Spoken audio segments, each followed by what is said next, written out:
can't hold off any longer. Hello everybody! So we have had the BB3 trailer. Have we all seen it? Because I am so hyped. So hyped for this. I can't believe... Well, I'm very excited that they're finally doing halflings. Like, it is my team. It is the one that I will be going to immediately. Like, I don't even know if I'll play goblins. I might give them a go. It might not be a bad shout for me to give goblins a go, but we're getting halflings. As everyone knows, I've been like cheering for halflings for ages, and wanted to get them on the team in the team rotation. So I'm very happy, and I might even join some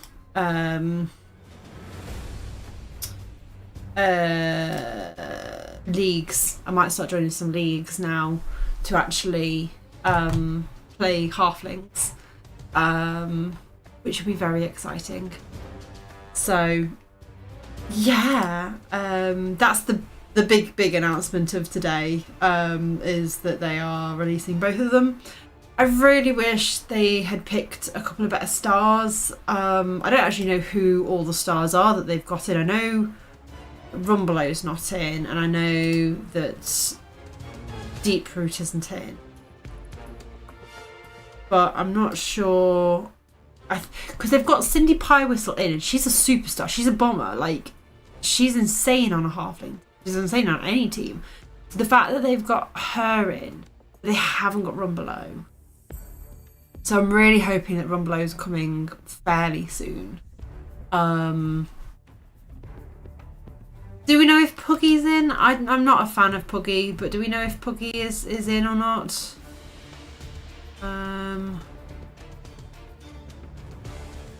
I don't actually know if hang on, is there an actual announcement, like post? Did they actually do like a post about it?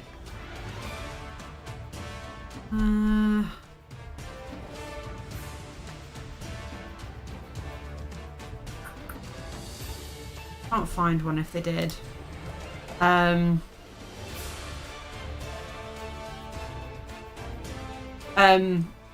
yeah, it's halflings are out, and I'm very excited about that.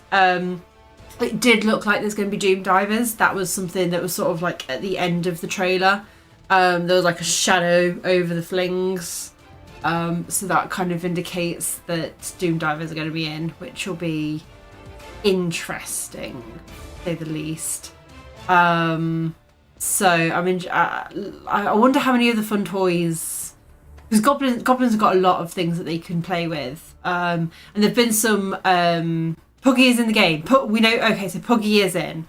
Right, that was one of the ones that I wasn't sure about, and I've seen somebody in the BB3 Discord trying to argue that Puggy is better than Rumbelow, which I wholeheartedly disagree with. I don't rate Puggy very much as a player. He's strength 3, which is very nice for a halfling, but his armor's still the same as a normal halfling, so he is just basically a slightly stronger halfling with block and dodge. Like, you know, he's blodge, so it's hard to take him out, but he can still die very easily. So he's a very expensive halfling, and it's just like, I don't see him as being worth taking, like, over Rumbelow. I would prefer to see Rumbelow in there. Yeah, but yeah, no, when somebody was saying that, like, Puggy is better than Rumbelow, and they are what did they say? They play halflings all the time, or that they are just a halfling player. And it's like, it's fine to just be a halfling player, but that doesn't mean you necessarily, like, you as a player, you know what you like, right? I think that's fair to say. But what you like might not necessarily be best. And I personally I love Acorn. I know Acorn's not the best player, and I know Acorn is not a great pick necessarily for star players, but I miss Acorn. I've not said that they shouldn't have had him in at all. They shouldn't have had something better in because of him, though. I can recognise where his weaknesses are. He is a Noblar, right? He's a Noblar, but the claws and frenzy and things like that add up to make him quite a valuable player, I find. Whereas Puggy is just a halfling with block and strength 3, which, you know, is nice, but it's not. It's not enough, I don't think, to make him a good. Like, you can get all those by leveling up a halfling, if you know what I mean. Like if you put enough like SPP into those sorts of areas. So for me personally, like, it's nice to have the Puggy in there, and I know it's Deep Root missing. They've not put Deep Root in, have they? Which is a very strange one, I think. I think Deep Root should have definitely been in, because having that third tree, like having 3 trees on the pitch, can be incredible. It's like a whole wall that your opponent can't get past, because it's strength 7. I want to say Deep Root is strength 7. I'm pretty sure it is. And then 2 strength 6 pieces. It's just like, it's insane. It's insane to have. They're very slow, yes, but does Deep Root move any faster? I can't remember his stats now. Deep Root, Blood Bowl. Deep Root, Strong Branch. As a service is only to halflings. He won't be on gnomes. Yeah, he's movement 2. Yeah.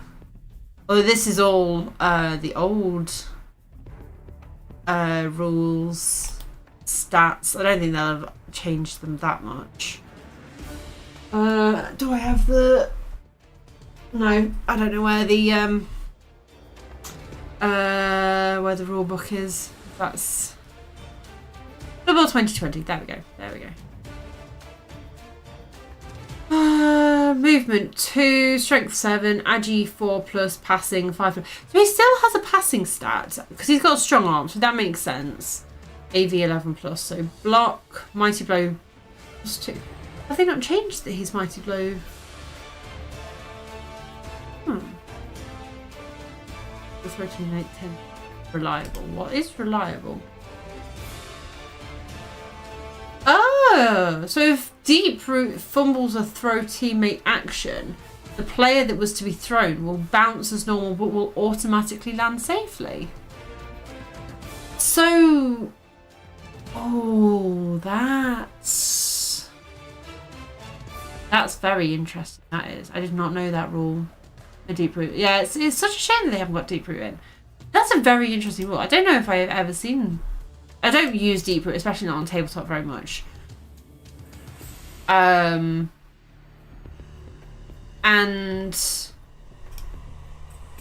the loner 4+ makes him unreliable as a thrower, but that as a special rule, I'm guessing that is his special rule.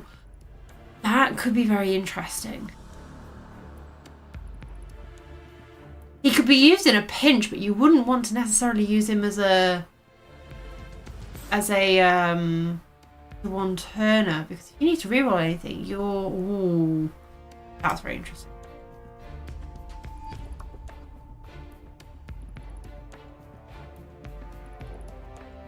Interesting.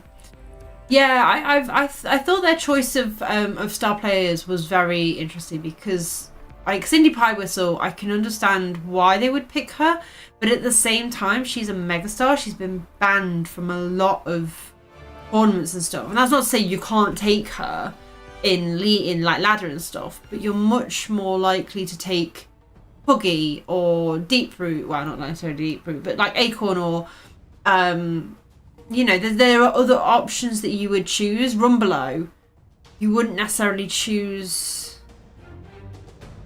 Cindy. I mean, you might, because like the bomb, like she's incredibly strong. I don't remember what her stats are.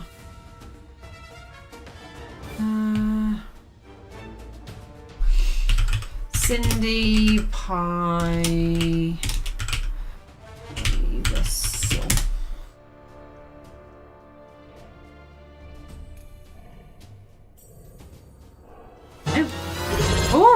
was that? Dizzy7 bum. Oh, Mootleys, thank you very much for the 25 months. That's insane. Thank you so much. We're just trying to chat about the season 6 announcement, and I was just looking up Cindy's stats. Cindy Pie Whistle. How are you, Mootleys? Cindy Pie Whistle. Halfling Bombardier, the owner of Pie Whistle. 20, there she go. 5, 2, 3 plus 3 plus 7. Ooh, her passing is 3 plus. Accurate Bombardier, dodge, secret weapon, all you can eat. What all you can eat? Once per game, Cindy may perform 2 throw bomb special actions rather than 1, but she must commit to doing so before making the first action if she does. Immediately after performing the second throw bomb special action, roll a d6. On a 1 to 3, Cindy is immediately sent off. Ooh, okay. Hey, Ode, how are we doing? Gotta admit, I'm kind of completely... Look there. I'm okay, I'm feeling a bit off health-wise today at work. Oh no! Oh, I'm sorry to hear that, Smootlies. Well, I hope you start feeling better soon. So if you're not aware, season 6 of Blood Bowl 3, they released a trailer today, showcasing the teams that they are releasing next week, which are halflings and goblins. So we're getting 2 for the price of 1, which I'm very excited about. And I'm as you probably guessed, I'm very excited about it. It's no thing. The issue is not that Cindy can play for Flings, the issue is who else she can play for. Flings and Goblins will not break the game in the format of true ones. Bomber and Cindy would. Yes. Yeah, because Cindy, hang on, the things on here, she can play for Dwarves, Gnomes, Halfling. Wait, she can play for Gnomes? Isn't she a Halfling? Isn't the whole thing is that she's a Halfling? So how could she play for Gnomes? Because I thought the whole thing was that Gnomes were, like, enemies with Halflings. That's interesting. So humans, Imperial Nobility, Norse, Ogres, and Old World Alliance. Yeah, there's some tough ones in there. Are you well, Hellboy?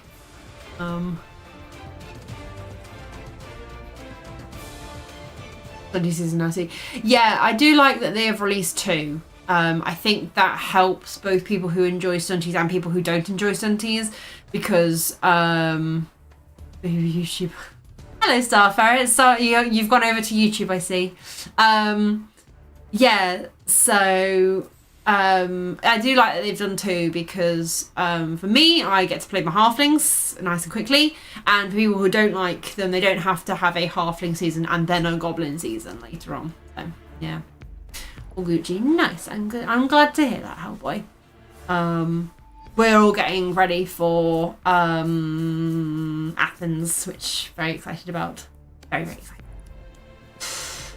Very nervous as well. I haven't flown since 2009. I want to say it's 2009. I've not flown since then. So the very first thing I did was insist that we pay for Day to sit next to me. Because I'm terrified. I'm so scared. I was year 8, I think, when I flew last. So yeah, I'm playing Cindy Dorfs. If you can afford her. Like, she is an expensive star player. She's not exactly the cheapest chips or anything. Hey, Bungle! So yeah, it's going to be interesting. I'm excited to see what this season brings, because I think with the... She's 50k. She's not. She is. Surely they're going to change that.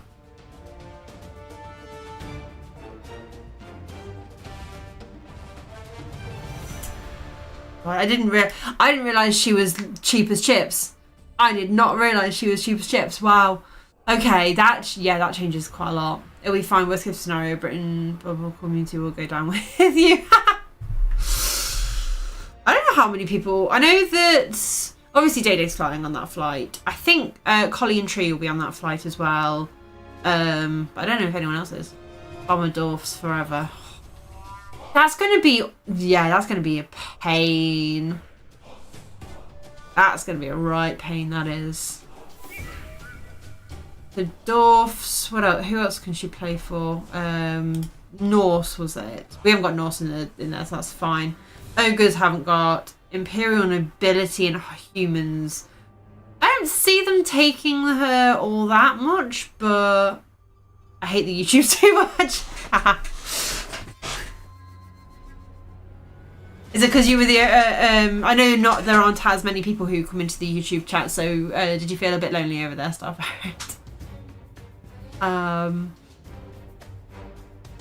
Yeah, there's been quite a bit of conversation about dwarfs recently, and whether they are as OP as people seem to think they are, but don't know if they're necessarily like OP.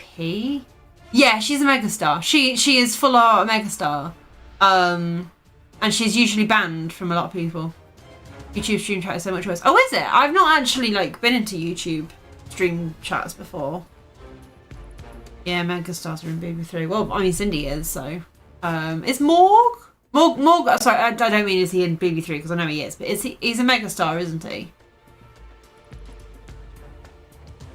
I just don't understand why they haven't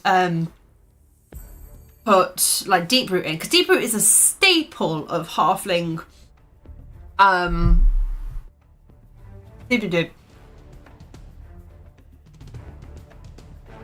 Halfling Medical Star. Halfling star players. That's the word I was looking for. Deep Root is a staple of Halfling star players. So why isn't he in?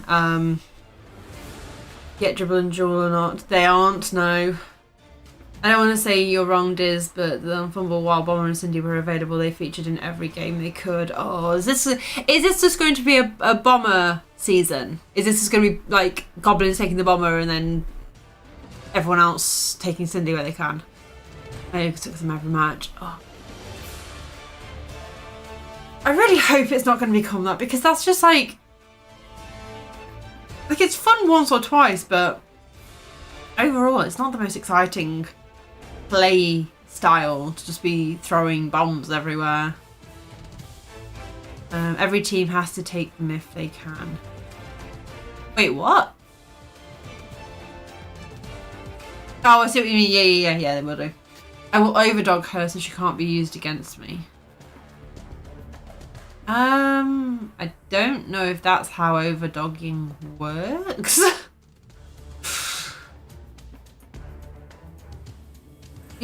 So what, as in your team would just be flat out better? No, that wouldn't work, because then she's 50k, like almost you don't have to be that much better for them to be able to take her, especially if they greed her. Essentially, if they've got the cash for it, they might greed her. Which would be a pain. It does. If it takes Cindy, then either they cancel her out at best. True, but then also you've got two Cindys and you've got double the chaos going on. Right. Blood Bowl replay analysis. Should we have a look at my 3, 4, and 5 games? Honestly, I see it being like this. People play Stunties, so people play Dwarves and take Cindy, then we'll see a spike in Orcs again, and then Necro, and then that'll be the season. Essentially, I mean, there's going to be a break in the middle when a bunch of the player base goes to Greece. Depending on how long they go for. I mean, I personally am going for like a week. I don't know how many other people are going to do that. Because it's a holiday destination and I need a freaking holiday. Like I've had the 6-week summer, but I don't feel like I've had a holiday as such, because I've just been at home and moving house and stuff. So it's just like I've just been pottering around and doing stuff rather than actually like going somewhere and having like some relaxation. As usual, door through and everything. What we keep saying. but they don't necessarily perform well in tournaments and ladders, and so people don't see the need to change anything about them because they're like middle of the ground type team, but everyone hates them for various different reasons. And I think that's why they are middle of the ground as a team, not because they aren't good, but because people don't like them, so people won't play them. So the stats are all like middle-ish. There were some people who were talking about like the stats of dwarves and things like that, or I can't remember what the conversation was fully about, but I just thought, like, if more people played this team, would there be a difference in the stats because more people played them, so there'd be whatever. I don't know. Dwarves are terrible, no one else should play them. Stat wise they excel in armor and being a bitter, a bread, being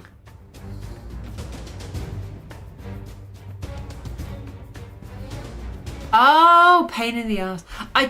I've never seen pain in the ass being written out like that, so that's not I've never seen that. That is a new one on me. That is new. All right, gameplay analysis. Shall we have a look and see what we did wrong in the past 3 games, or should I say the last games? Let me turn down that a little bit. That's fine. Do one more. Do one more. Didn't use dwarfs. Is that everything that I did wrong? Okay, let's have a look in the shop dead quick. Wooden dice pack.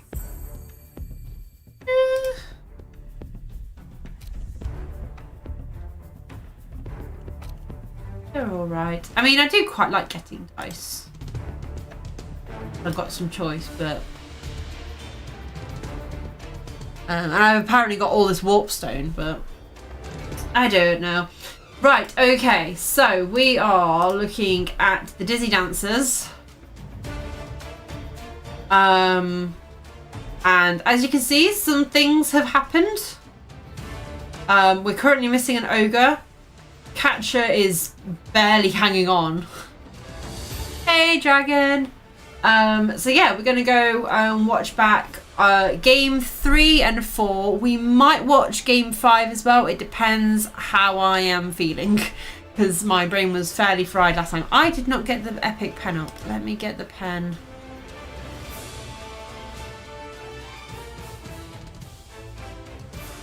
Right, let's check it now before I do anything further. Yep, we can see that all fine.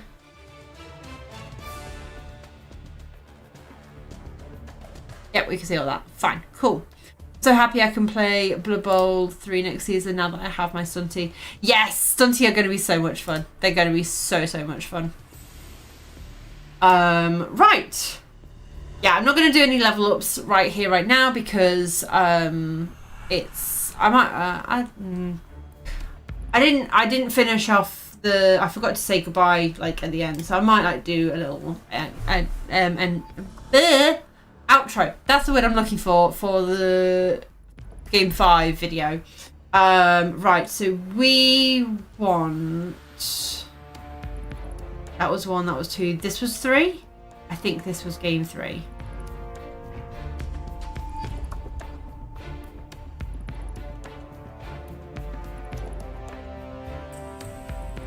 Okay. Right, chat, are we ready to say hello to YouTube?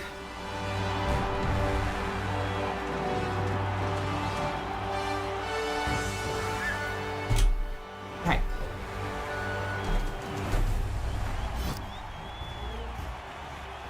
Oh, I'm in the wrong position. My camera's in the wrong place. There we go. That's much better.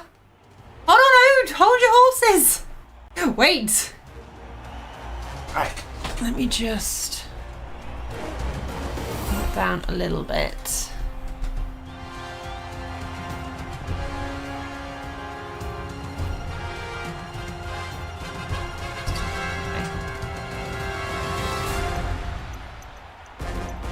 Okay, right. We're doing typing warm-ups. Okay, I'm just going to alter my camera a bit because it's been bugging me for the past couple of streams. There we go. Right.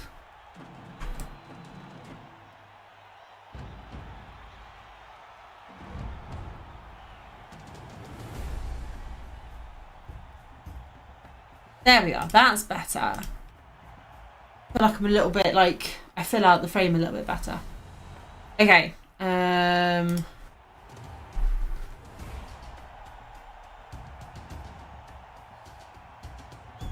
There we go. Right. Chat. We're ready to go.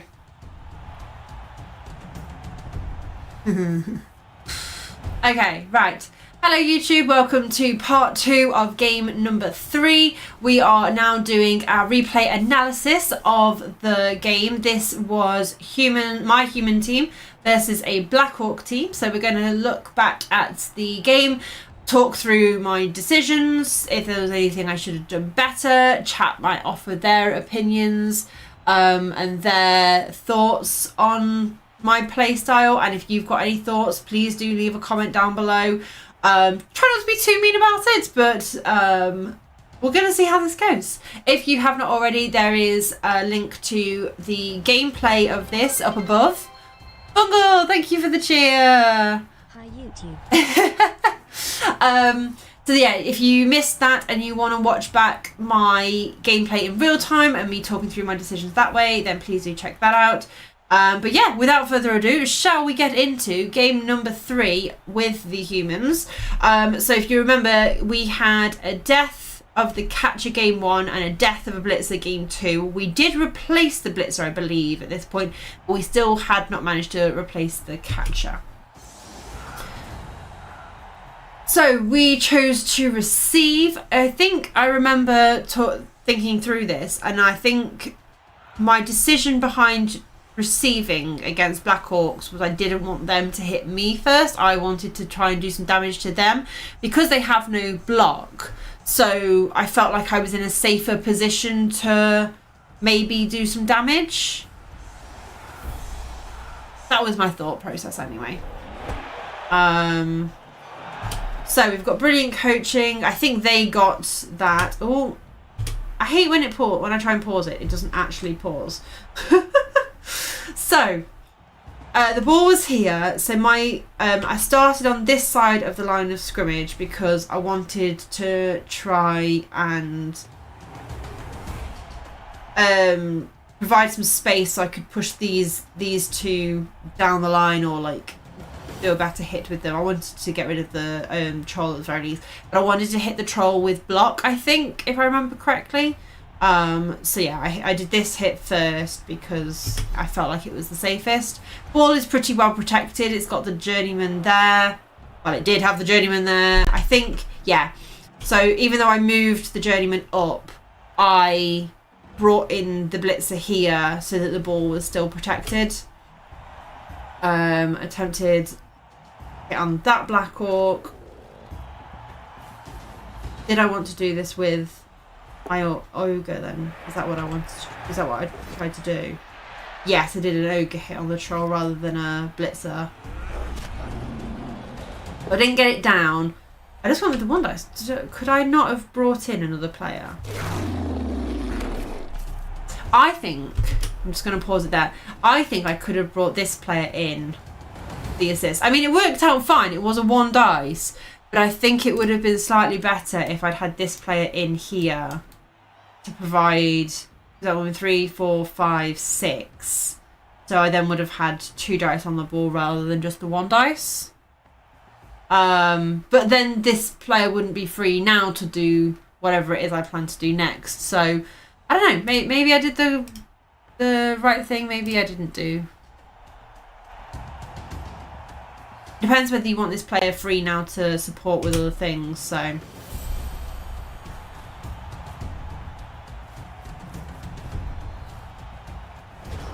I basically I think I wanted to try and just like stop them from running round, which is very hard for them to do at this point. But they are still strength 4, so you've got to be careful of them. So they've got a skill called grab, which is a reverse sidestep, so they can pull me in whichever direction they want to. And yeah, bit of an armor break there. They don't have Mighty Blow, only the Troll, sorry, had Mighty Blow. That did regen, by the way, if you didn't see, it did actually regen. So yeah, they haven't actually broken through this little, like corner, I suppose that you could call it, like a corner wall, in a way. I don't know if that's what it's actually named. Let's pause it, hang on for a second. So that's just moved to there for now. So, at this point, I think I was looking at this and I was thinking, well, I've got, let me get my pen up. I've got 1, 2, 3 Black Orcs there, quite spread out. I've got 1, 2, 3 Black Orcs there, and they're quite bunched together. Now the goblins are here, here, here. I think there is one there. 1, 2, 3, 4, 5, 6, 7, 8, 9, 10. Yeah, that's all the players. Okay. There's not much in this space over here. That's quite free. And these are bunched together, which means that they can only go so far. They've only movement 4, I believe. So 1, 2, 3, 4. Yeah, okay, I'd be against like the sideline, but that's as far as they can go without doing rushes and stuff.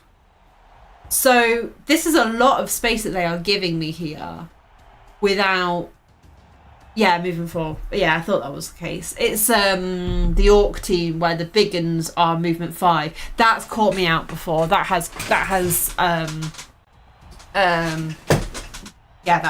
caught me out before. So I think my thinking was, or I think my thought process, I don't actually know everything that I've done so far. I've moved this here. I think that's just to cover in case anything goes wrong and to make sure that they don't try and come around the back. But I think that I was going to try and like bring players round like this, maybe blitz there, bring in for the assists and stuff like that, and try and push that way. It's a big commit, and it is only turn 2, which I know I am bad at doing. I know that is something I'm not very good at. I try and push forward really quickly, and getting trapped along the sideline isn't the greatest. But this player here, if I were to go this way, he can go 1, 2, 3, 4. This is as far as he can get. Right? Rushes is here. If I'm over here, I'm away. I'm gone. Right? So that was, I think, looking at it now, this is what I am thinking now. I don't know if I saw that in the moment or not. I have a question. Go for it, Hellboy. I encourage questions. I want all the questions and thoughts you have. Did you consider carrying on the catcher? No, this catcher was being fired at some point.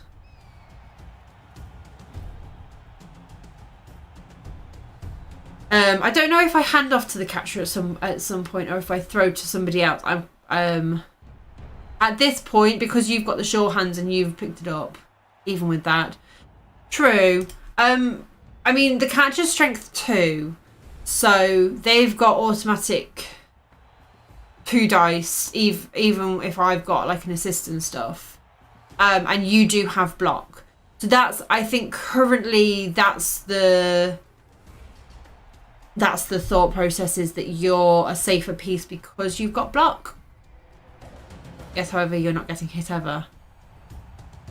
I think that is something I need to work on, is like the not getting hit side of things. And I think I can't remember if I did think about like carrying on the catcher or not. The catcher is amazing in this match, as is dodge. This is true as well. This is true.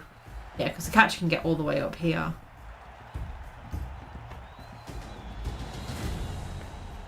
I might be like looking at this like from a match, because I've played match 5 now, so I might be looking at it from a post match 5 like viewpoint, if that makes sense. At the time it was post match 3, so I might have considered it at the time. But yeah, let's see what I do. I can't remember what I did, so let's see what I did do. Oh, I didn't actually push forward at all. I didn't push forward at all. Because I know I am bad at pushing forward too soon sometimes. Tree? I am no tree. Hi, tree. +1 for carrying on catches. Movement is amazing. Yeah, movement is very good.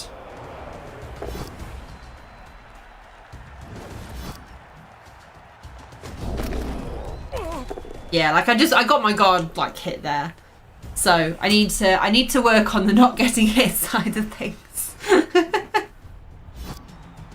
Definitely, that is definitely an area I need to work on. So it's worth noting that grab and brawler, neither of them work on a blitz. So, yeah. I don't know, if I had taken that space, if I had pushed forward, I know it's really early, and we said in the, I want to say game 1 that I shouldn't have pushed, but here I do wonder if I should have actually pushed instead.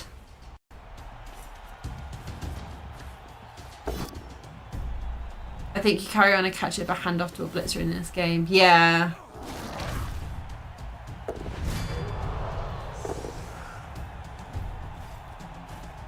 Oh, I forgot to pause it and have a look at the situation. Okay, so I'm sticking back. I'm staying back. I mean, we've removed a Black Hawk. So we've removed the troll, we've removed the Black Hawk. So we've got a KO and a regen troll. So removal wise, we are up. We are up on the Black Hawks. This is good, the side to side. They reroll.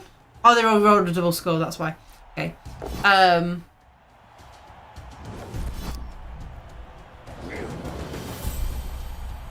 Yeah, see, this is the perspective that I need, is like, because I've been looking at this and gone, should I have pushed? Should I have taken that space? But actually, moving backwards and forwards also provides a problem for the Blackhawks, because they've got to then guard on both sides. But once again, they have left all this space now. You know, their movement's 6. So they can move. They can run over here and fill into that space. But if I'm already there, and I think, I get the feeling this is the turn where I do actually try and push it a bit more. It's the right bob. This one. I think I did. I think I punched this one back. Moved in.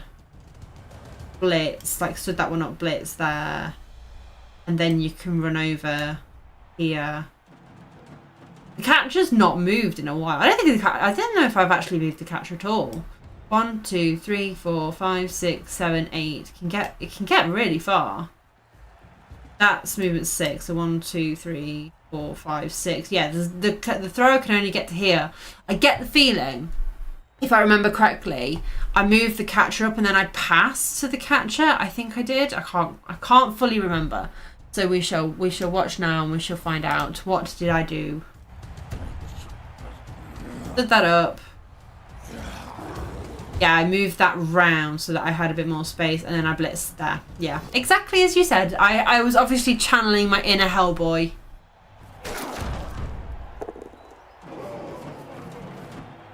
And then there. So I've provided a wall. Yeah, ran the catcher up.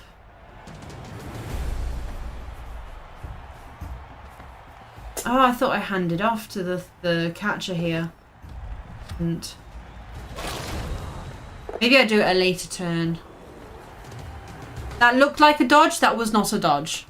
For some reason, the UI keeps thinking I'm dodging when I'm not. It's like, I know I am a bit dodge happy sometimes, but I definitely don't do it as often as the UI seems to think I am.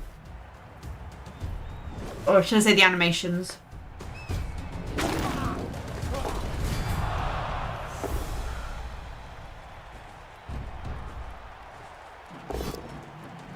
Okay.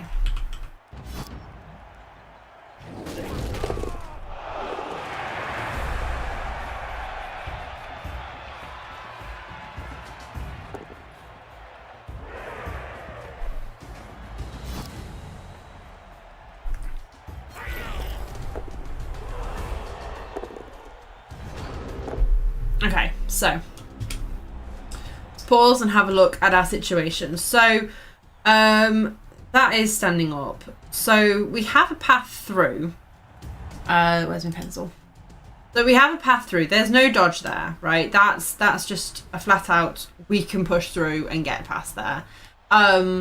If we want to blitz this, we need a POW or a both down if we've got a block piece. So Star Ferret, no.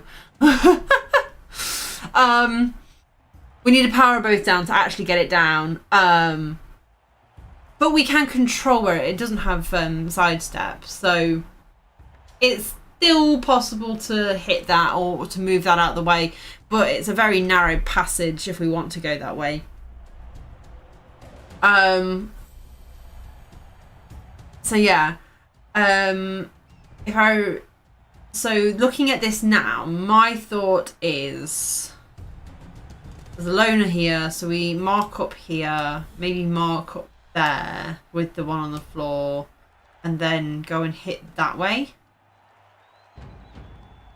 And depending if it goes down, push it. No, it can't be pushed there. It'd have to be pushed there if that player's standing there. Push it like straight back there. Stay. That's 1, 2. If it's down, 3,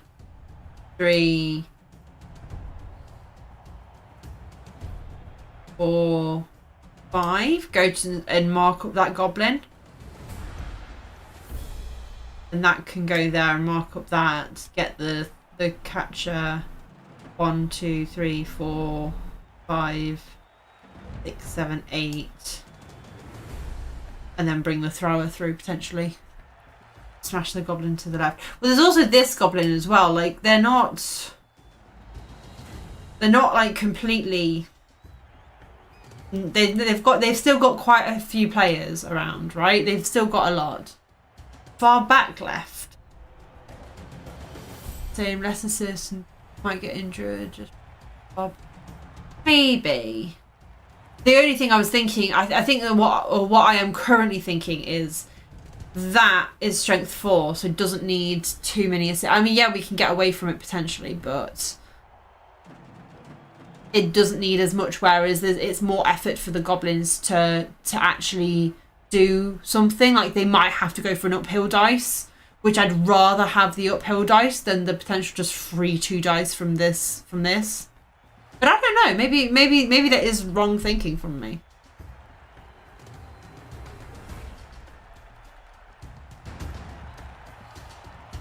Block is slow. It won't be relevant for another turn if you move left. True. I mean, there are other blocks here. I mean, that one can't get anywhere. I don't think I am fast enough. Yeah, I can just about get there.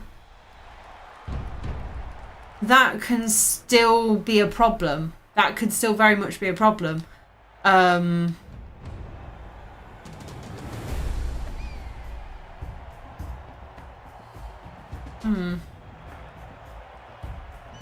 Also, it's easier to get down a block because you've got 3 things that can potentially take it down, whereas the goblins only got the 2.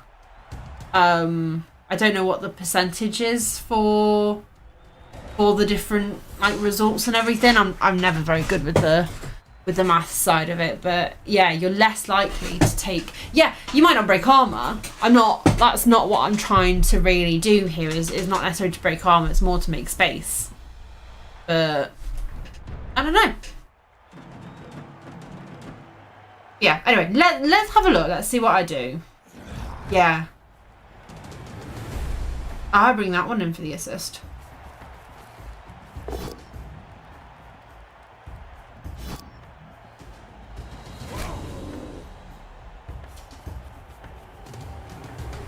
Oh, okay, so I moved the blitzer over there. Then brought that in for that.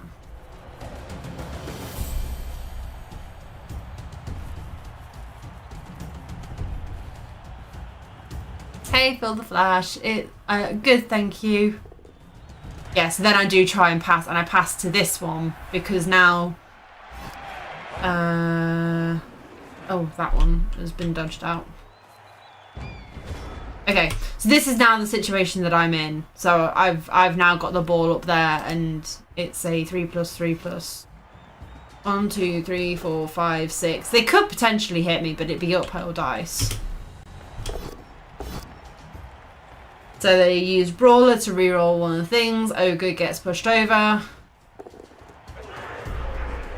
And they blitz one of the blitzers. Don't like the god basing either. Well, it was, I mean, they could have had a 2 dice without too much trouble. True, but I don't think they would have really gone. I don't know whether they would have gone for that hit on the loner piece. Oh, I was going to pause it, but never mind. So we're turn 6. So I've based up this Black Orc. I think I bring in. Let's not think about what I did do. Let's think about what I should do. What should I do here? Wait, is that a catcher carrying? It's a blitzer. Yeah, there's the catcher. There's the catcher piece there. So it's a block piece that's carrying the ball, and the thrower has block as well. So that's why I passed it to a blitzer. Yeah, no, it's not a good blitz for them. That's why I passed it to a blitzer. I mean, it would have, well, it might not have been fine left on the thrower, but it has got block, and that's why I left it on blitzer for so long, was because on the thrower for so long was because it had block. Like, a lot of my decisions are based on the fact that I have block and stuff. Handsome ball carrier. I mean, yeah, he's one of my best players. Right, so yeah, I moved the loner into here.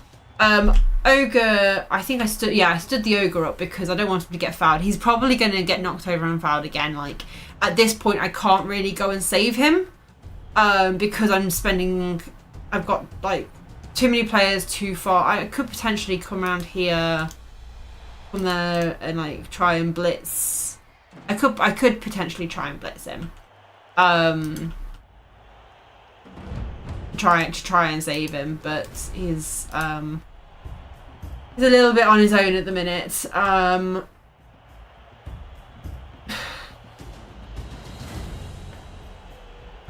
couldn't have done a good one. Why does that AV bust catcher still draw a salary?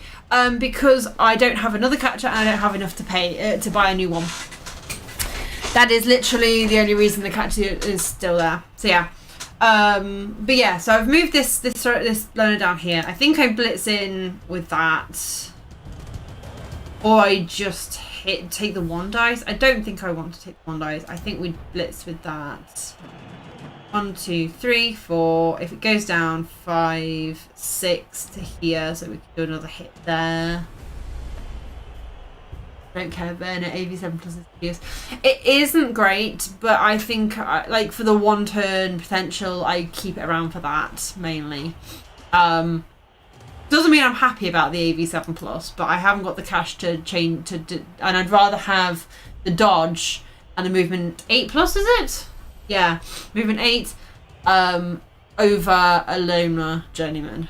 Like, yeah, just rather have it that way. Okay. Oh, so I don't blitz with it. I just base up. I think I should have blitzed.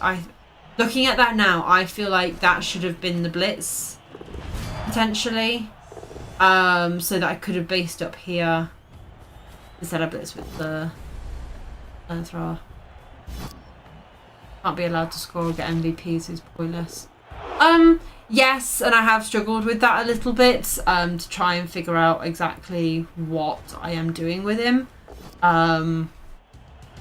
Yep, they hit the ogre.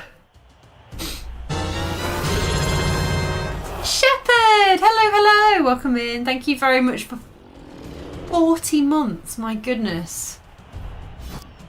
That's an insane amount of time. So what was that? KO'd? Oh, the thrower. So the thrower is safe.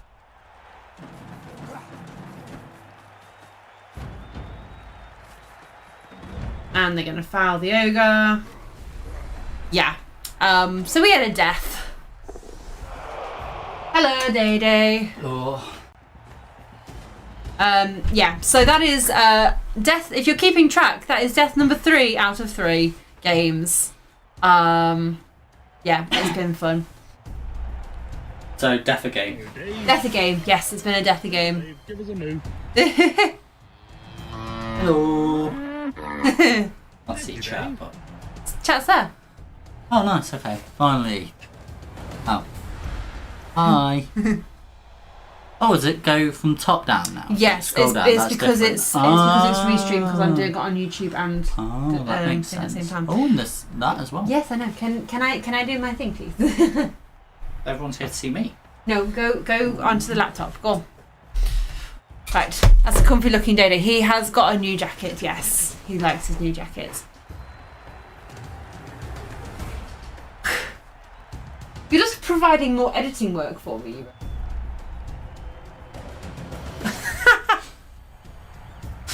If I get more TikTok viewers because of this, I'm gonna... Oh, I think we know that you will. It's a dancing app. Could I move out of the shot? Oh, I'm very sorry. Here we go. There we are.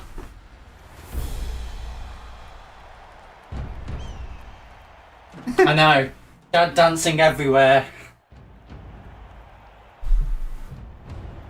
I don't know if that's a sigh of joy, starfert, and content, or a sigh of contempt.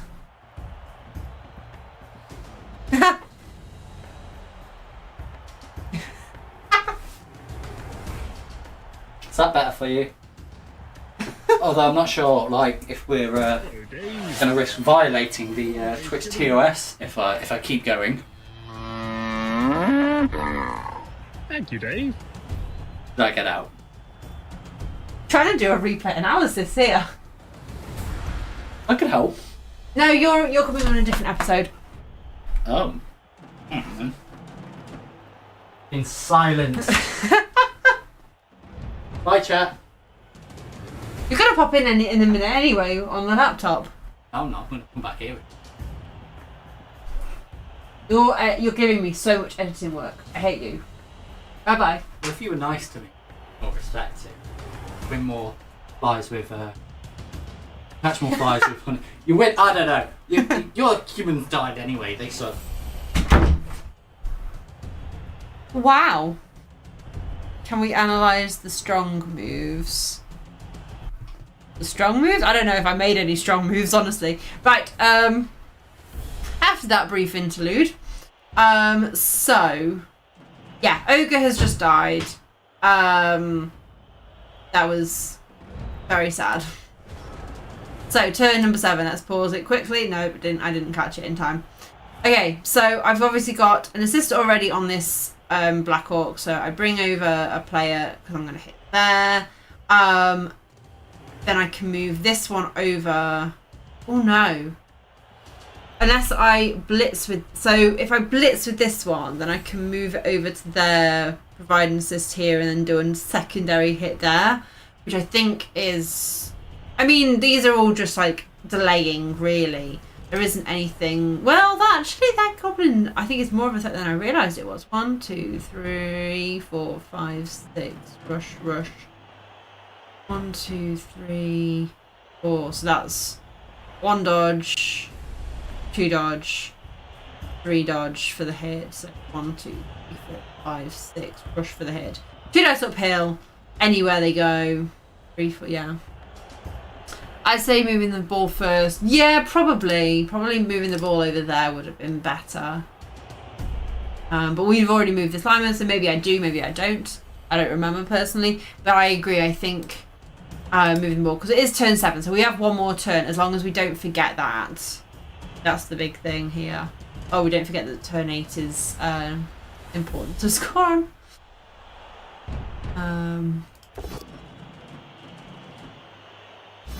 Okay, so I don't actually move the ball before I do all this. Move that in. So I think, yeah, so I've now done this, which that's now taken out some of the dodges. It's still an uphill dice. 1, 2, 3, 4. Yeah, they bring... Oh, they go that way. They try and go around. And they go and hit the ball, the catcher. Thankfully, they failed the rush. Otherwise, that could have been really bad. But yeah, no, I think you're completely correct. I think I should have definitely moved the ball. So while saying do the safe moves isn't necessarily the thing that you should always be doing, it is definitely not bad advice to try and remember, because you otherwise you end up doing that. You start doing dice and you have to rely on the dice to save you. So yeah, exactly, Ode to Joy. The dice saved us there, whereas if I had moved the thing, it might not have been necessary in the first place. So why have I set up like this? Basically, they've got their troll back. There's the troll. And to do a stunty 1-turn touchdown, you need to have your big guy somewhere on the line of scrimmage. It doesn't overly matter where, as long as you can knock away the players where it's standing by, then it can throw the players without the negative modifiers. Then they do a short pass. So that's 1, 2, 3, 4, 5, 6, and then you on tabletop you either pick 1, 2, 3 or 1, 2, 3. Okay, so you will pick a square. So this square probably, or these 3 squares I should say, probably not the most ideal because tackle zone, player, tackle zone. This square probably not ideal because again tackle zone. So you're probably wanting one of these 3 squares. Let's say as the Black Hawk player, I choose this square. Okay, so once you've picked your square, you roll for this team you roll really stupid. Is it really stupid? I think it is really stupid, isn't it? Always hungry. So it's 2 plus 2 plus. Basically, always hungry is do you eat the goblin, right? Then you roll your throw, which I've never done it with a troll before, so I can never quite remember what the modifiers are. And I'm assuming they've got a strong arm, have they? They must have.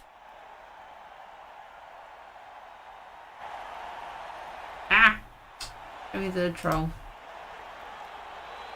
Throw teammate. Always hungry. Oh no, they don't have strong arm. That's only trees. If you set like this, I'm throwing right or left out of the outside the blitzer square because reward is marked good. Yeah, I mean, I didn't have a lot of players to really set up a huge amount. So yeah, they would probably set up there more than likely. Oh, do you mean? Oh, you mean out here? Yeah, that would probably be best. So yeah, you roll to throw. So if it's a... Do they have to roll a 5? Hello, Dave. Do trolls have to roll a 5 to pass? Would anything else not work? Because trees, you only have to roll a 2 plus. Thank you, Dave. I know obviously a 6 is a perfect throw. So 6 is they just roll a flat agi for the landing unless they're in a tackle zone. Better is in a line, on the line with the...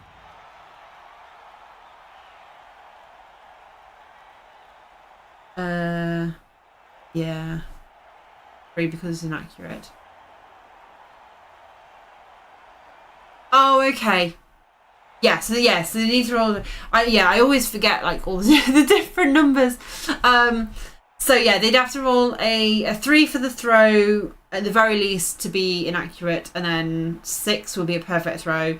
So once you've picked your square, you roll the throw, and then you scatter 3 times. So you then roll to see whether they move forward, whether they move forwards and sideways, or whatever. So you're hoping to get as far forward as possible so that the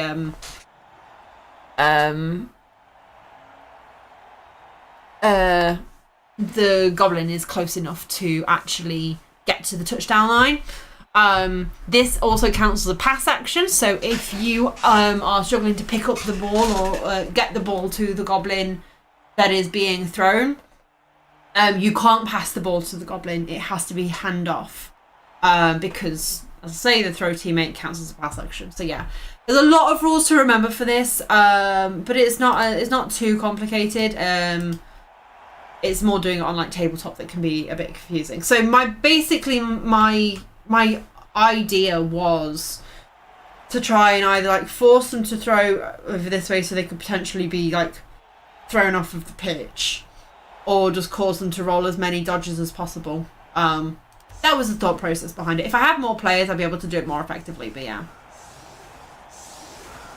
I can't remember if they even try. I think they do try it. Yes, they've put a goblin behind the troll. Yeah, they've set up, but it's such a deep kick that it's impossible for them to do it. I could have reset up my defense, but I decided not to because they physically cannot score now. Not without throwing the ball to the goblin that would be thrown. So yeah.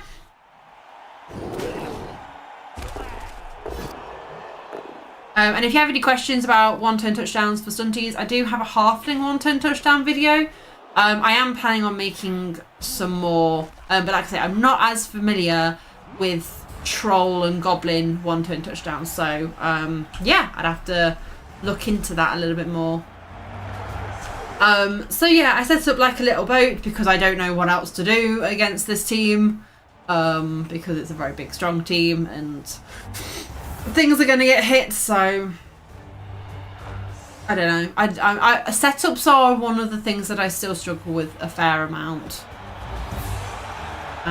So yeah, they got high kicks, so they put a goblin underneath it and caught the ball.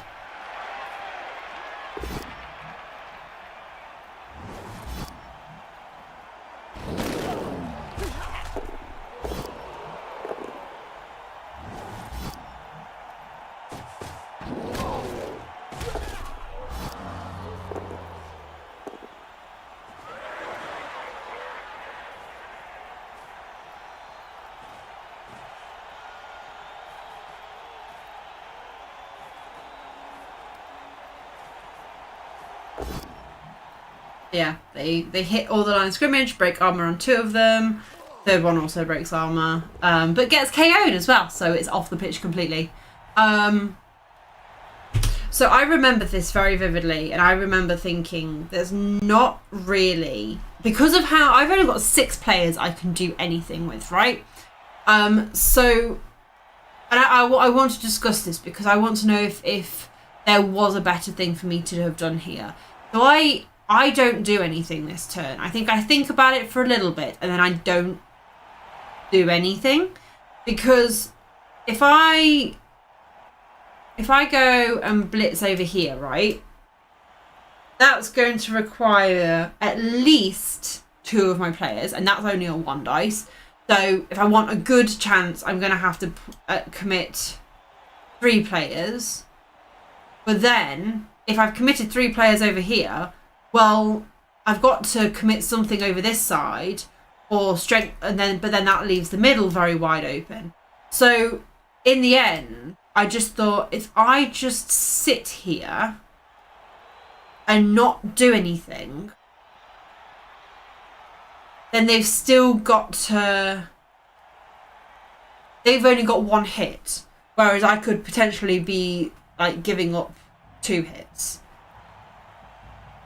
I'm not sure if that's the correct way to look at this, or if there's something I could do here.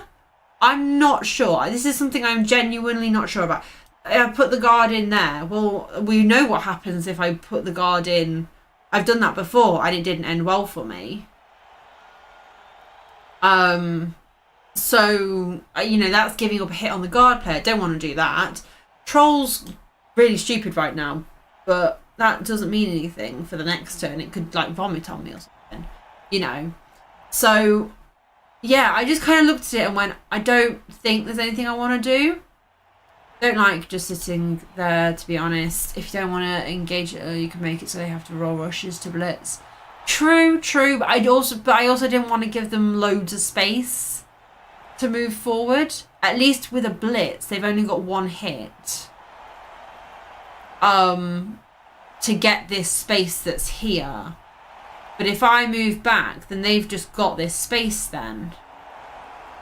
And then these two players are potentially behind them, which could work in my favour. But yes, that was sort of what my thinking was with that. I don't know if this is like I might be like completely mad in that thought line or line of thought. That's the word I was looking for.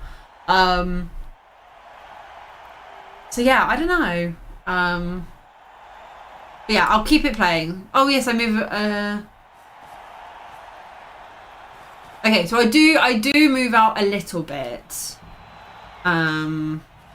I bring the catcher back, but I essentially just stay there.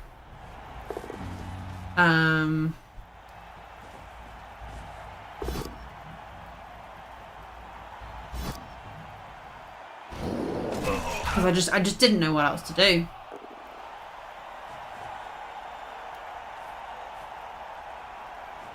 And now we at least have these two back.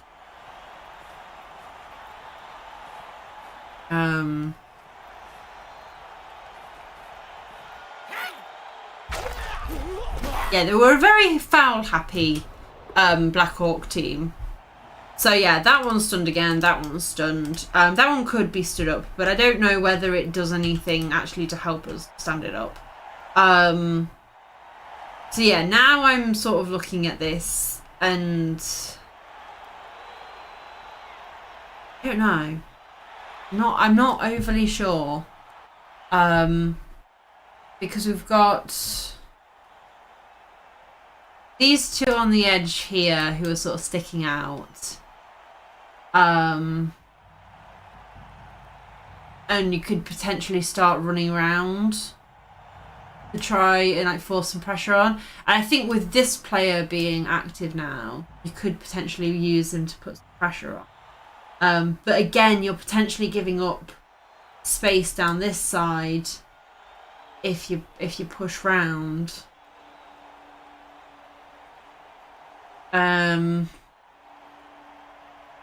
We've already scored once, right? We don't necessarily need to score again. We just need to try and stop this team from scoring. I don't remember what the end result was, even though we looked at it before we came in. So yeah, there's options to like go around. I think that also could have been an option. Maybe hit that from like an angle or something. If that player stood up. Let's watch through it. Let's see the as it goes. Oh, so I literally drew. Oh, okay, but I go behind here instead.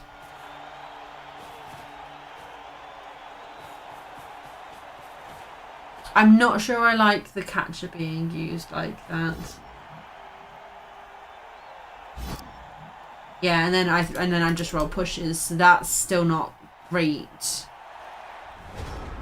But I haven't opened up too much space down the side, but I have potentially opened up a bit of space. So I don't know how much I like that as a decision, especially with the catcher now being sort of left on its lonesome. Thankfully they roll that and they only roll a push away, but it's again dice saving me, and I don't want to be relying on dice to save me. That is not how I want to play Blood Bowl.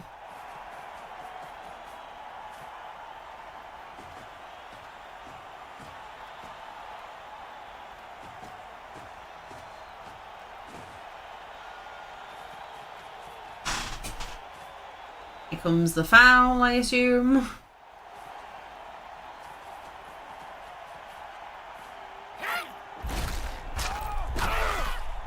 Yeah, very, very, very foul happy.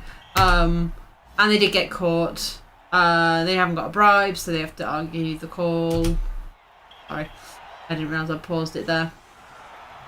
So yeah, they don't make the argue and get sent off, which is good for us. So next turn, we have got 7 players left. So we're starting to get some dwindling numbers here. Now then, they've really pushed over to one side, which I feel like they like, if I can get some players around the back, I could potentially put quite a bit of pressure on here. So 1, 2, 3, 4, 5, 6. Are these movements 7? Or movement 6? 7 can get to here or here, basically. Either way.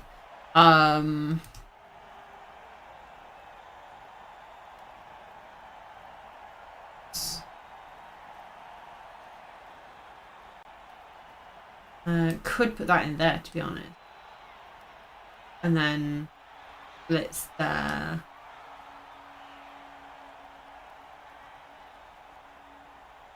Away.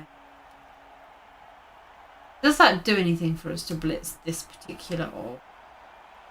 Essentially frees up these two, or frees up that one at the very least. You push it that way, and then that one's free. You can like move around a bit. This dodges away. You just have to get that away. That probably comes in there. Maybe it's no frenzy, so something like a surf isn't likely to happen. They're not going to push me off the thing. Let's you tag gobbos. Yeah, that's an option for me here. So I think that blitz to help free up that player is probably the right choice. So you'd stand them up, maybe?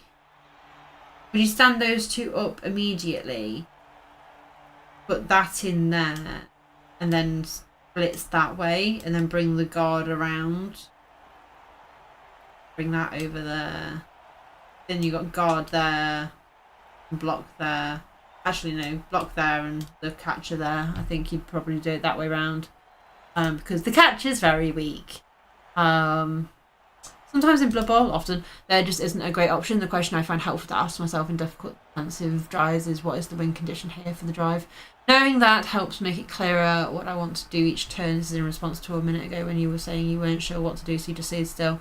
Yeah, that can be a very, because I think with this drive, because they have squished so far to this side of the pitch, this side of the pitch is just, don't even need to worry about it, right? That's just like obvious. There's no need to worry about what's going on over here, right? So ideally you want to stop them from going forwards. They're not fast enough then to rotate. So you want to waste time. I think that's the thing we want to be doing here, is wasting time and putting pressure on them. So that's why, we're thinking about like going around the back and stuff like that. The actual, like, what would be the best thing here is an interesting one. Yeah, let's see what I do. Because again, a lot of this I don't actually remember. So a lot of, like, this is, we're talking back on stuff and talking back about, what could or couldn't, like what we should or shouldn't have done, or options, but actually I don't remember what I actually did, so let's watch it. I'm very confused what just happened. Hang on. That just skip a turn. Right, we were here. I don't know quite what happened just then. Okay, so I stood that one up. I came in. Yeah, so I moved my blitzer over. I moved it quite far, actually. I don't know if I needed to have moved them that far. I think these squares might have actually been okay. And then my catcher failed the dodge out. So yeah, we've now got... Oh my goodness, why does it keep doing that? I wanted to pause it. There's also an argument taking your blitz on the Black Orc on the outside and just letting them go forward with the view to forcing them to score in a couple of turns, give you a chance to get KOs back and maybe have 3 turns to score a winner. Yeah, that is also true. Forcing them to score is also a possibility. But yeah, now that this has happened, they've got a nice big gap to push through. I think if I'd had these two here, oh, I'm sorry, here instead, that becomes less of a problem. I think I was thinking they would try and squeeze down that line. So I wanted to force them not to be able to. Or even if I just had them like chevrons, diagonal chevrons, I think that might have been a better situation than the vertical ones. Yeah, I think that's an area there. But if you look at the board, a player there stops that, for instance. That they wouldn't be able to get through that particular square right there.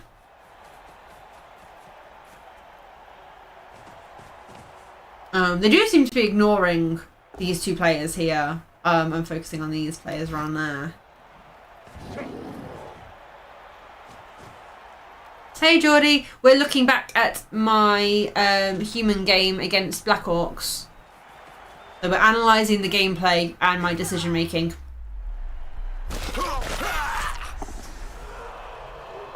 Fouling again. They cause a serious injury, which is a pain to deal with. Oh, I forgot to pause it, sorry. Back. We get to watch this again. Thank you for that game. I just wanted to pause it. Alright, pause. Okay. Are you winning? I am currently. I am 1-0. So, currently I am up. Right. So, okay, so we've got these two players here who could potentially do something. Obviously, we saw already that I bring the guard piece in there. That's really useful to get me onto the ball. The problem is these two are tied up, and my dodging has not been great, so I don't think we necessarily want to be rolling dodges for those two. Probably want to be doing a hit. Mark up and then blitz. Actually, maybe blitz from that square so we can push it out. And then the ball carry might not be base. I don't. If it goes down, we might, and we break armor. I might base it. Well, I can't choose if I break armor, but if it goes down, we might base it. But if it doesn't go down, we definitely don't, because that's just a free hit for them. But yeah, here I don't think we want to be like throwing a 1 dice with these two. Because 1 dice is it's the same as a dodge, really. It's 3+ either way, right? You want a push or you want a 3+ dodge. So I don't think either way really works the best, but we'll go through the turn. So I move the guard player in. Oh, I just flat out blitz it. Oh, I thought I'd bring this in. Okay. I mean, yeah, I think I should have brought that in. Oh, I just go for the dodge. I just go straight for the dodge and see if I get that. And then same there. So yeah, we've again started to like box them in a little bit. That's just getting hit. Can't do anything about that. I get vomited on, which is lovely. What I've always wanted. They go for the guard piece. They don't get it down. They did have a reroll. Could potentially have rerolled that, but I can understand not wanting to. And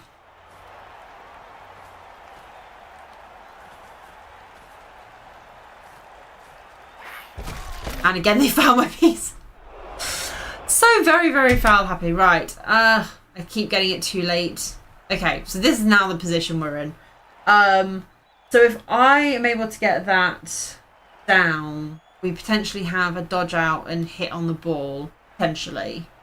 But going back... Ugh. Hey Gizmo! Sorry.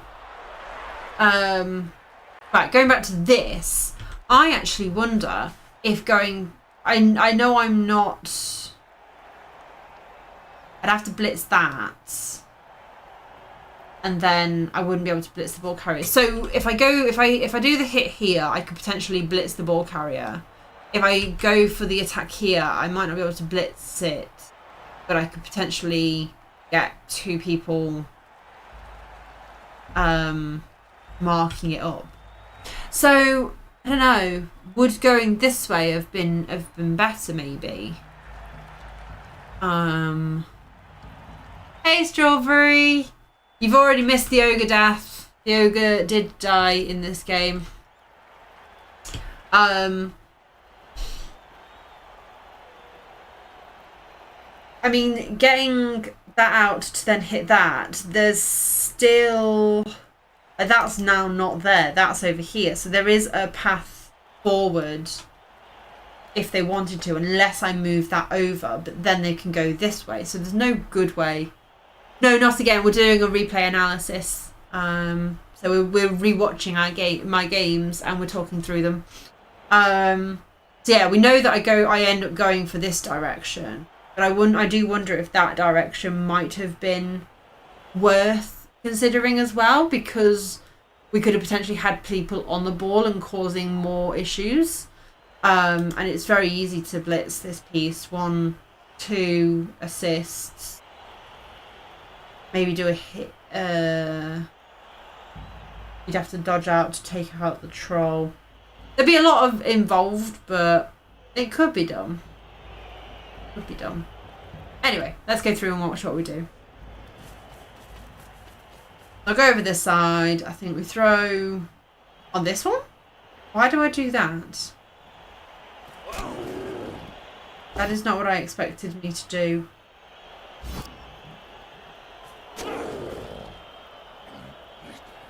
Okay, that's just confused myself. I've just confused myself now. So maybe I didn't. So I didn't even go for a hit on the ball carrier at all. I just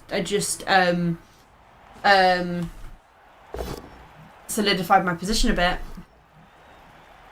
Yeah, and luckily they do get both downs on a non-block player.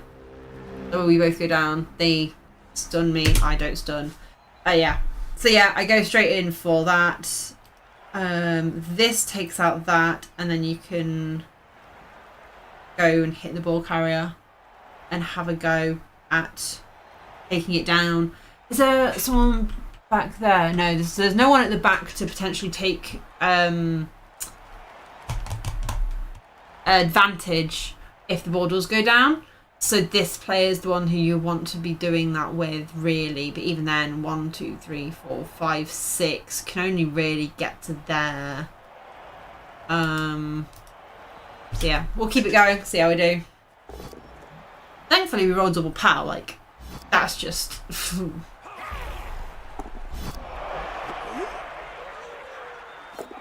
I was going to say I didn't catch the ball. Definitely didn't catch the ball. That wasn't a dodge, so don't try and, like, lie to me. Yeah, so I made that go for it so that I was next to the ball. You know, anything to make this harder for them. Anything to make it harder for them.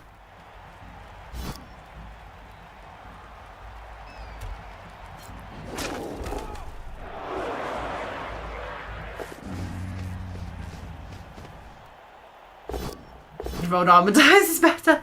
I mean, we did kill the troll turn 1. It just regened. So we have had some hot dice in this game already. They needed a 4+. They rolled a 4+. Like, what can I say? Can't get much better than that. So yeah, I just go for the flat out thing.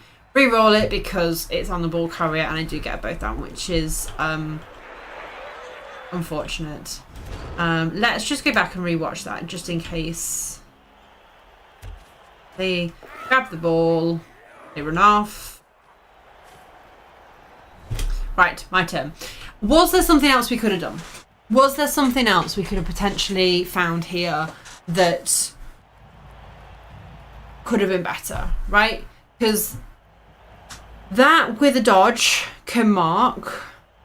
That can't... that with, like, that dodge could mark, but that's not a nice dodge that I ever want to be making. So, really, what if instead of them rolling a 3+ and a 4+, they died? I'm confused. Who's rolling the 3+ and the 4+? You mean this?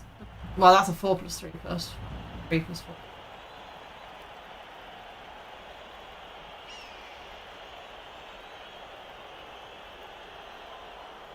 That is also a that is a play that could have come in to help. 1, 2, 3, 4, 5, 6. Rush. Again, these are all requiring dodges though. Everything that I can do here, all of it requires a dodge. So there's no. I don't think there's really a good way to do this because all of it requires dice roll. So here I think you need to be thinking before the blitz, what am I willing to re-roll here and what am I willing to take? So are you going to accept the both down if you roll it first time? If so, do you stand some players up because both downs also turn over? That is also true. I think here, because standing this player up, right, just means that it gets hit, doesn't it? Realistically, this player just gets knocked straight back down again, so I didn't stand him up. And I think the same is of this one. So I think I left them down to avoid the hits being here. So that... Because this is no block, right? So both down doesn't work for that one. If that rolls both down. Here, and they've got Brawler, so they can re-roll that. Here, both down's fine if that happens, but again, they've got multiple different hits that can happen against this. I mean, it does leave the guard a bit more vulnerable, but still, it's not a position that I would like to be in because they've got that piece as well. I suppose that piece could have done a hit first against one of these two goblins. Because it's got the guard piece there. So yeah, I suppose I could have done that first, but yeah. I think my thought, because it's turn 15, my only thought was I just need to stop them. Because that was really the only player that was in scoring range, right? It's there, 3, 4, 5, 6, rush. If I can knock it down there, or even if it's both down here, 3, 4, 5, 6, rush, it's out of range. So I think that's what my thought process was like, I'm not trying to get it for me to score, because if that were the case, I'd need more players and I need more things. So yeah, here, a both down is enough. And it's only a lineman. It's only Day Day. Sorry, Day Day. So it would be enough. Yeah, exactly. So yeah, we make the dodge. I re-roll it, and we get the both down. Because the pushback, I don't think, was 1, 2, 3, 4, 5. It's there. 1, 2, 3, 4, 5, 6. Rush. Yeah. So they would have needed just a rush to get there. Sorry, Day Day. I don't mean it. You know I don't mean it.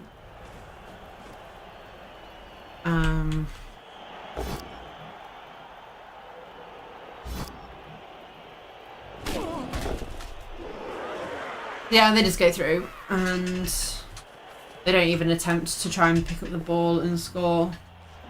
Oh, I forgot they do try to throw teammate though, but it didn't go far enough.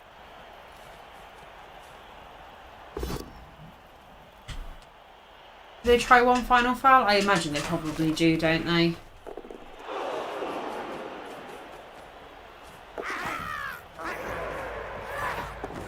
And that's that. I think I just skip. Yeah, I just skip that.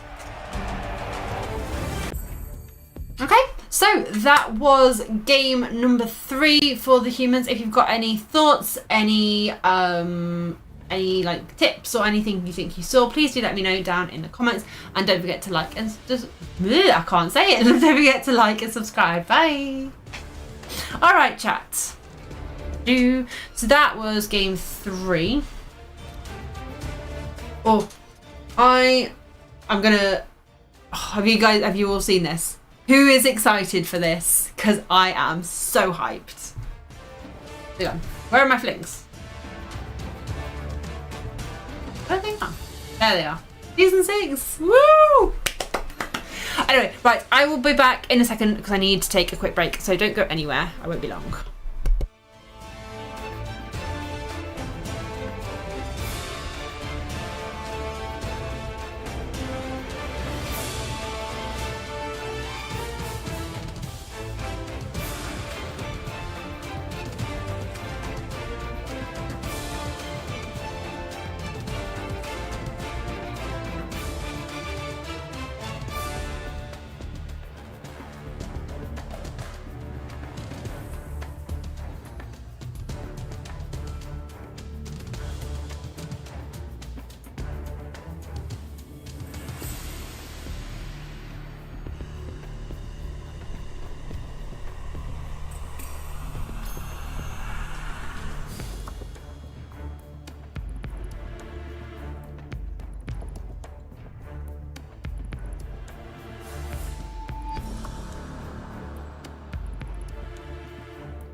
I'm hyped for stunties because they're fun to kill.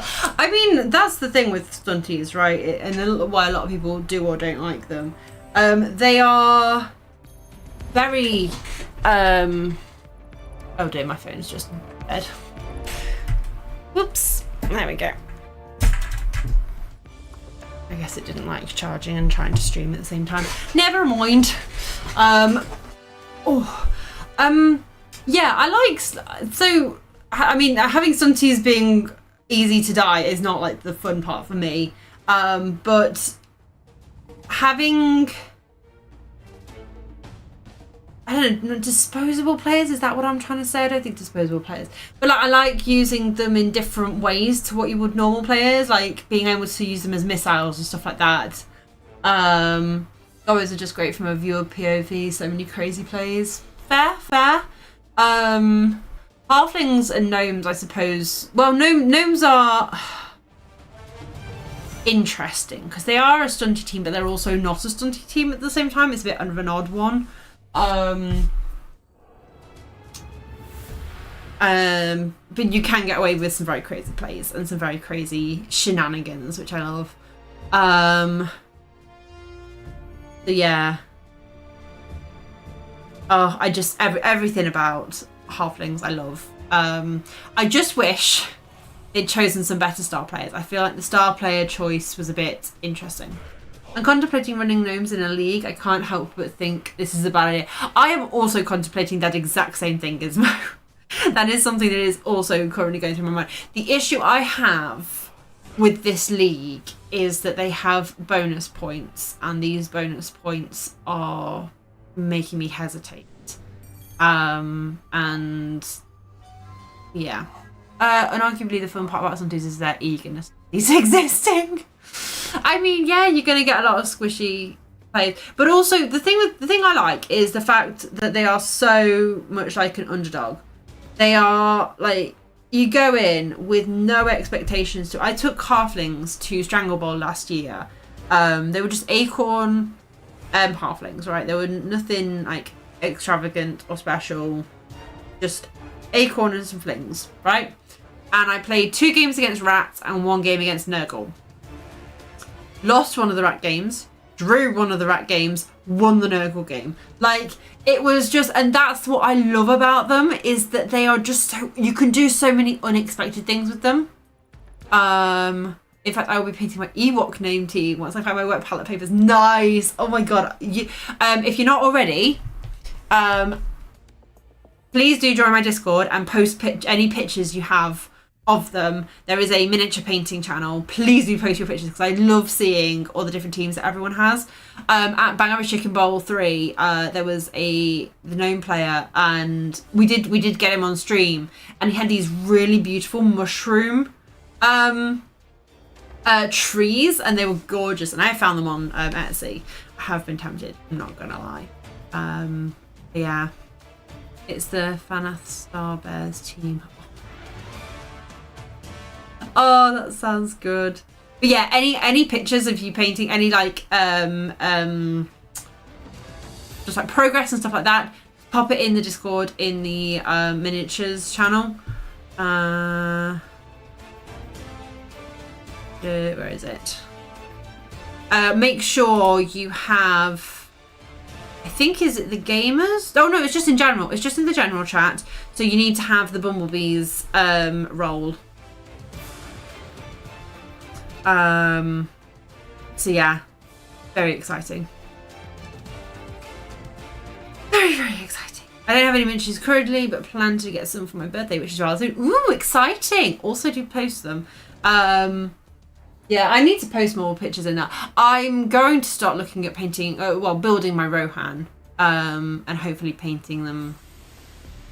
But yeah, anywho, right. Shall we do the next game? Shall we do game number 4?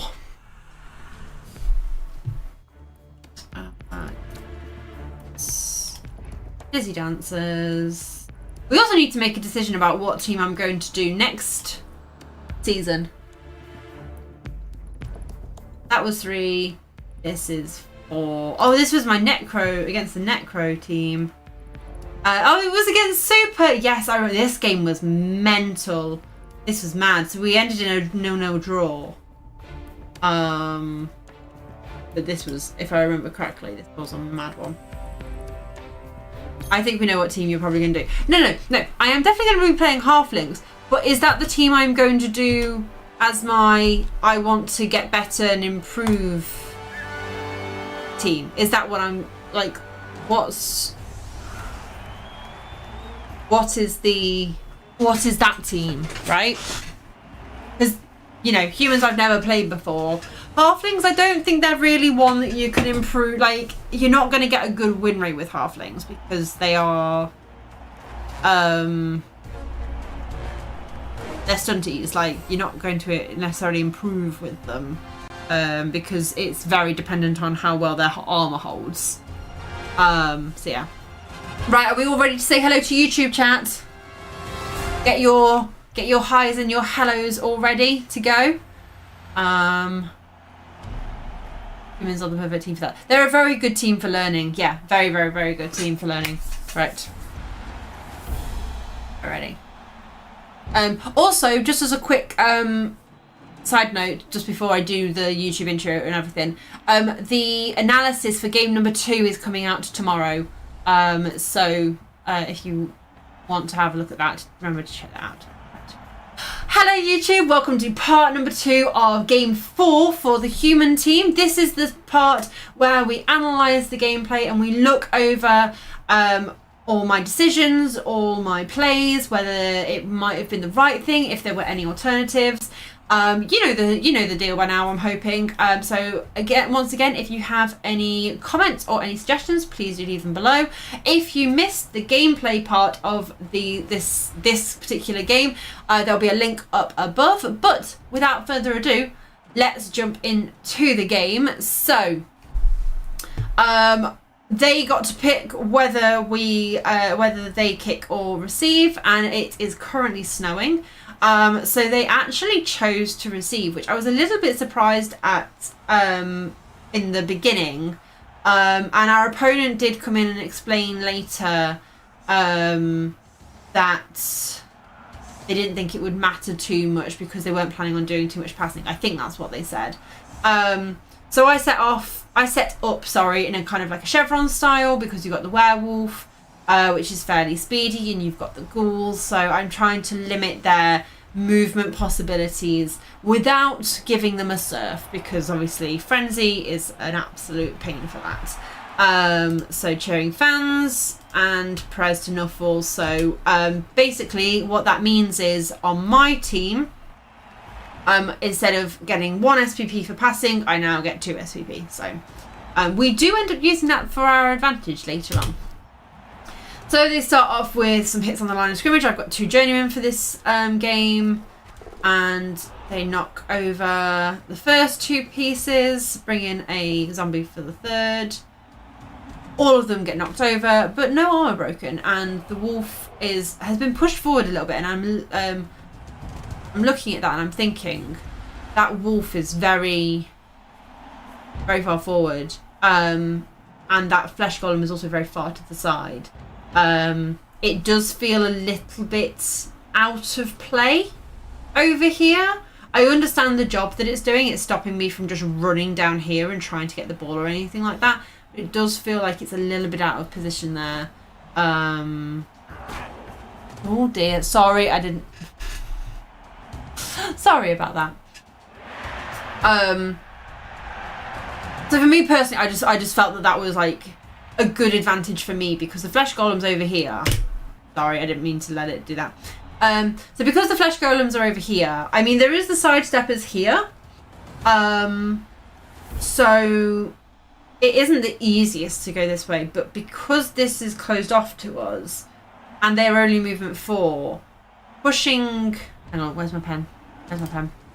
Pushing this way feels a lot more feasible, especially because there's a zombie here. So if I can get that out of the way, then we can push past pretty easily and hopefully start to put pressure on the back section of the layout. layout. Is that the word? I'm not sure what I'm saying anymore. But yeah, so that's what my thought process was at this point. So we blitz away this zombie. We get the both down, so it goes down. And then I keep running past and start moving around. Put pressure on. But obviously I don't want to completely ignore that this pressure is here as well. So my idea, I'll let that wraith just do its movement. My idea is to kind of give them that much to work with. So I've got control of this area. I've got my 2 players here, and a player here. It doesn't matter too much if that player is knocked away, because there's still no easy way for them to get all their players around that player. That's the idea, right? So I've got this shape going on. That was a very loud motorbike. I do apologise. So yeah, so this side is not like the most secure from me, but basically it's to stop them from moving forward. There's a little bit of a gap over here, but they're not getting, say, this zombie all the way down there, right? That's the plan. That is the plan here, is to just basically go, I know you want to move forward, but it's not going to happen. So yeah. So they blitz my blitzer, they get both down, so it is just a high 5. So that puts pressure on them to try and push through somewhere else, because this is still an issue for them. The wolf is also based up by my loner piece, so the wolf is not in the greatest position either. They've got to try and either hit that player or dodge him out. And they've now brought the flesh golem in. So it wasn't like, to be fair, it being over there wasn't too far out of play. They go for the hit with the zombie. I thought that was the wolf for a second, and I thought that was a bit of a scary thing for them, but it wasn't. It was the zombie, and they dodge it back. Okay, turn number 2. So they are now quite condensed in one area, pretty much. So my thought, what I am thinking right now, we stand this up, okay? That puts pressure on that zombie and that golem. This is already in pressure here, and we can potentially blitz it or put in an assist and then just hit it there, which I think is probably the better choice. Then we've got these 2 that can start putting pressure, probably not on the flesh golem. We probably don't actually want to put that on there because of the stand firm. We can't move them around very much. We could probably put a bit of pressure here, maybe put the lino, the what is the word? Journeyman, that's the one. To then do a blitz, but again, stand firm doesn't mean that's necessarily going to move. And then if I get stuck there, I mean, even whether I'm there or there, that's still tagging me. So it's not the greatest to have my blitzer there. But yeah, I'm just looking at all these different options. Sorry. For where I can apply pressure. Chat, have we seen anything that I might have missed? Obviously this blitzer over here is also in a bit of trouble because it's got 1, 2, 3 players on it, 2 of them having blocks, so that's not great. So we need to probably do something about this as well. I don't think it's about going round anymore. I think that time has passed. The pressure does not need to be put on this side because they're already trying to deal with it. So just maybe dodging out and then coming back down here, probably there. So we've got this corner type wall going on again. So in a containment phase, make them work for any progress. Yeah, basically just trying to stop them from moving forward sideways. So we bring that in, take that hit, stand that up, bring that in. Got a blitz there. I do a blitz there. I think because we wanted to put early pressure on and put player not necessarily next to the ball, but near the ball at the very least. So yeah, we really bring in the players now. Start to apply a little bit of pressure up here. Their block pieces can come over there, but they're currently tied. I think I do dodge, yeah, because it's better for him to be on the floor than not. But I re-roll that dodge. Not quite sure why I re-rolled the dodge. I don't know if it would have been better to have not have done or not.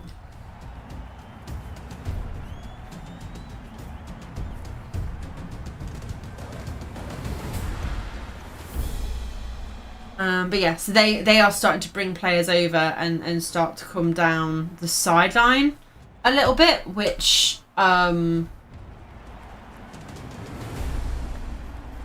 is better for me, for them to be doing, because it gives me more options. They roll a both down, which is very unfortunate for the flesh golem. Use a re-roll and they get a pow. So that's one of the journeymen down. I think he's all right.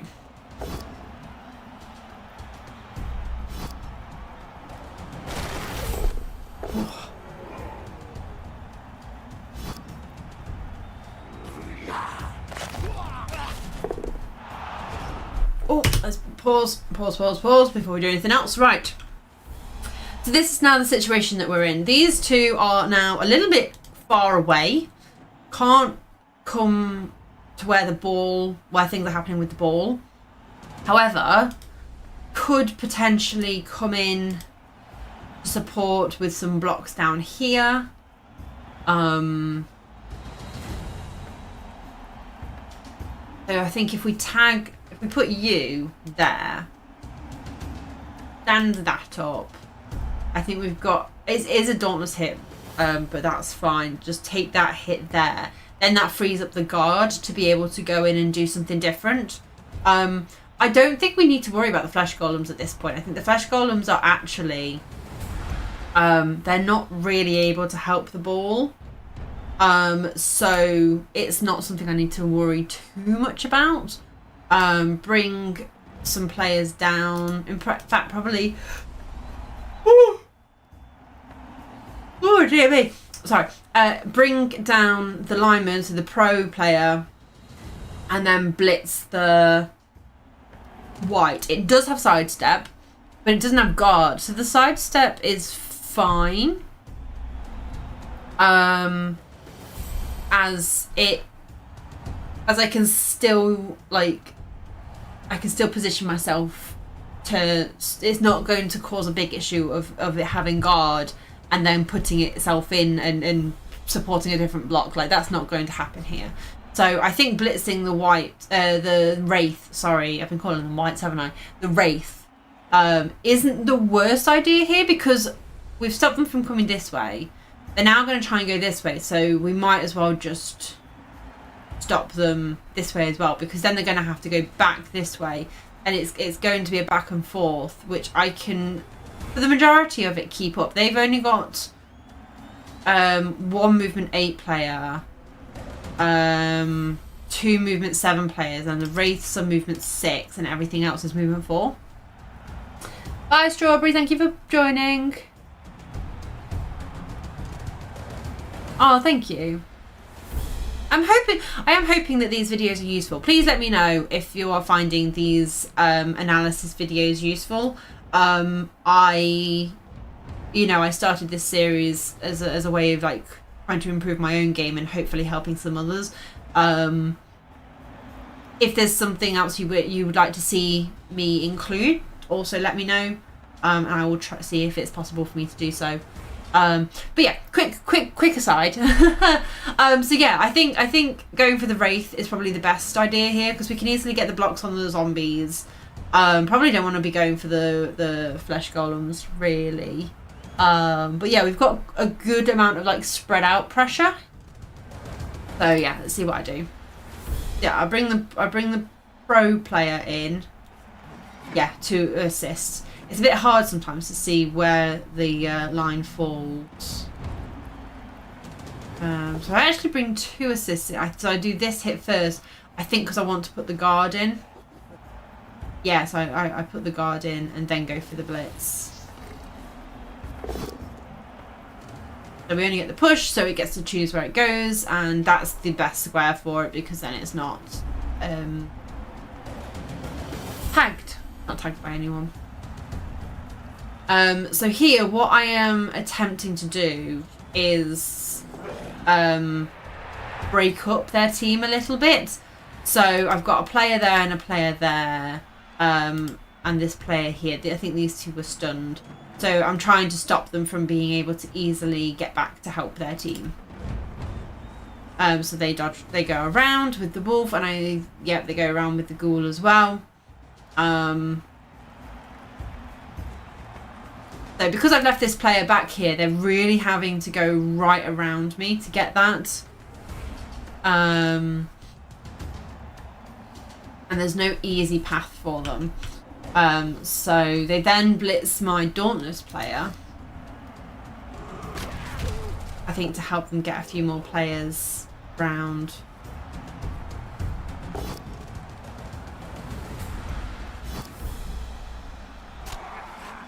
Yeah, their teams. So my goal basically was break up this team a little bit, and try and isolate some players. So this Wraith is now now fairly isolated from the rest of the team, and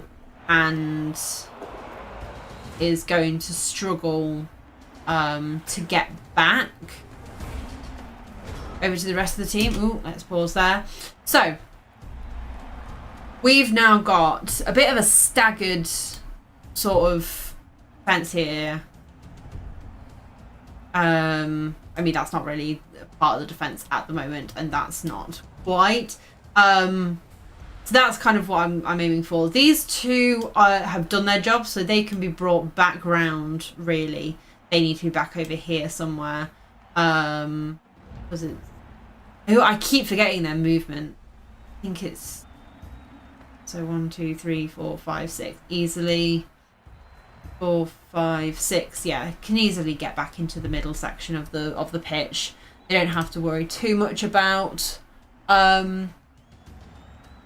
like dodging or anything like that. And then you've got this here, which you don't need this whole thing. You can probably deal with the majority of this pretty quickly. In fact, if you pop that in there, so you don't even bring that round, you can then bring these round. The support and stuff. So there's a couple of different options here in terms of like where we go and what we do. And this might need some help. 1, 2, 3, 4, 5, 6. So you can get the pro player up to help this player here if you really want to. I don't know if it's worth necessarily doing that. Because this... I don't know, it might be.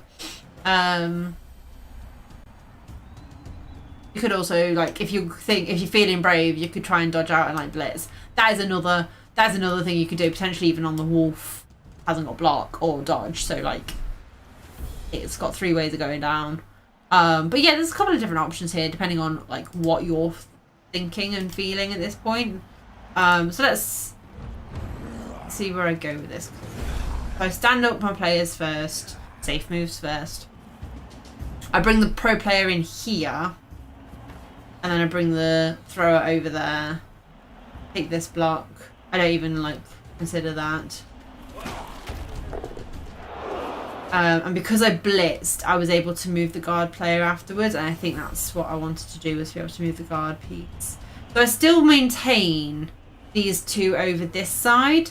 And I maintain my spread out defense and almost like a wall.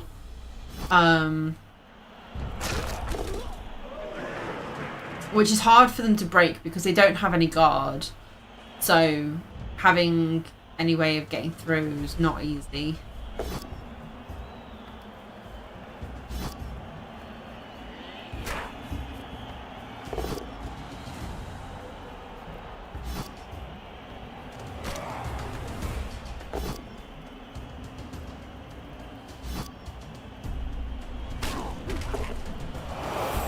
Okay.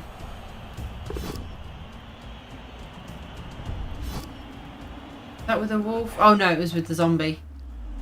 Yeah. So the block player, it might have been better if I had gone to rescue it. But I'm feeling pretty confident with the defense that I've got going on around here. So much so that I take on one of the flesh golems and I do take it down. I should have paused so we could have a look at this first. Let's have a little look. So I've done that now. So that's now been done. There's potentially, I mean, it's hard. It's not the easiest, and that's a loner as well. Put that there. I know you don't even have to put that there because that's just a 1 dice on that. But even if you do get that down, you've got no way of getting in to hit the ball carrier, not without blitzing the wraith first. So there's not a hit on the ball here really. Giraffe could probably be doing with standing up. Yeah, I'm just trying to think, what would the blitz here be? If you're feeling brave, that flesh golem maybe. Put that there. Blitz 3, 4, 5. Hit. See if you can do anything with it. Probably not.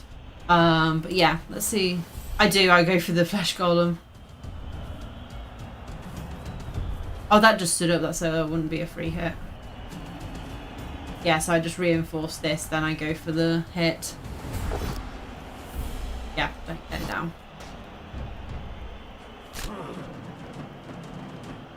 But now I think I've overextended a little bit on this side, so this side is now a lot easier for them to run down.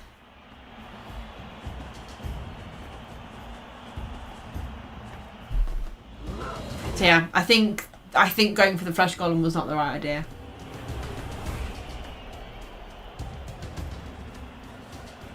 Because it's just giving them loads of space to try and go.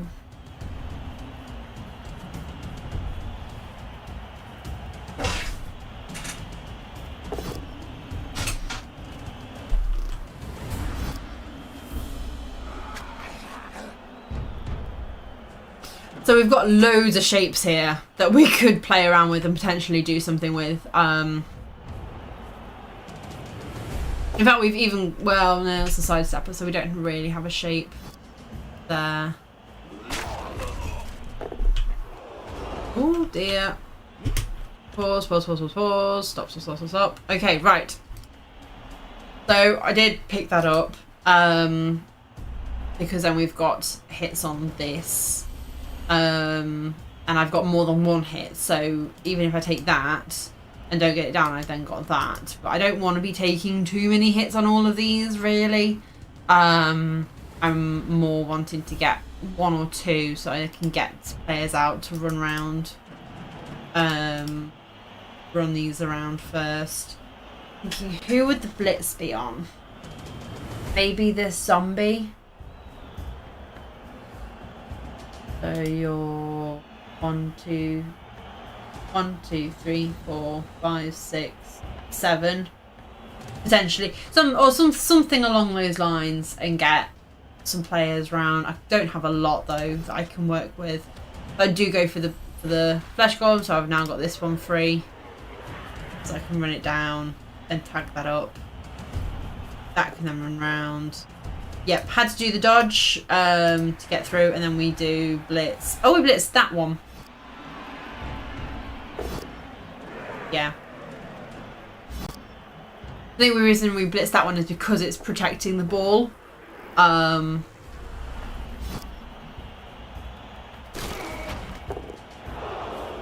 Hit down the wraith, which is nice. Get that over there. And then we go for the other flash golem with the loner? With the loner, yeah.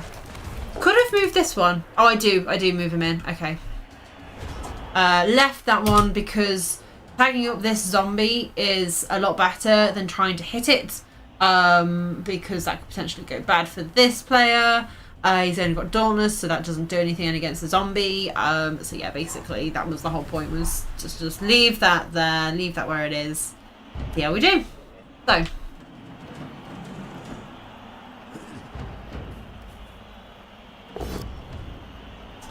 Yeah, Wraith hits... Oh no, the zombie hits my Dauntless player. Knocked it over, but we're okay. That's the other ghoul. It's not the ball carrying ghoul.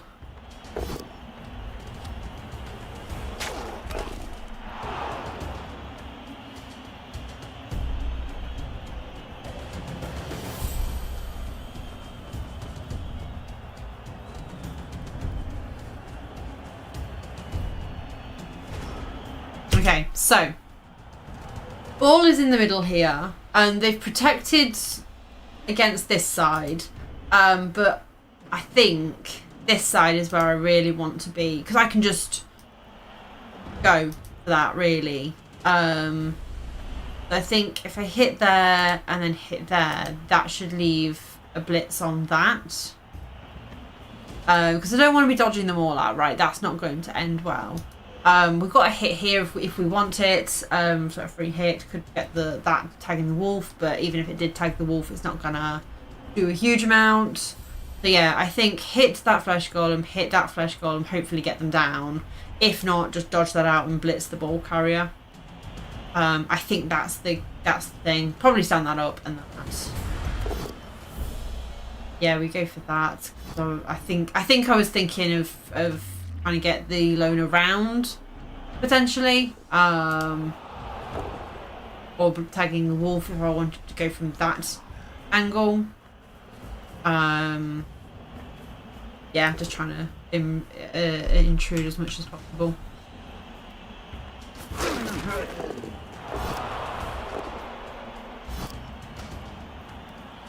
Yep, so you get both the flesh golems down.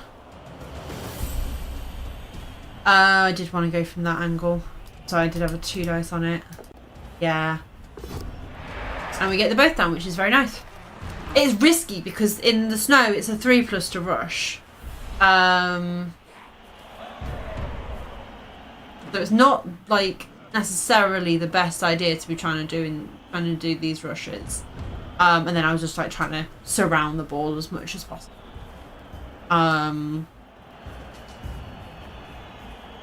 So yeah, I think like going for the 1 dice could have worked, but I don't think it would have been a good idea. Ouch. Those knives hurt.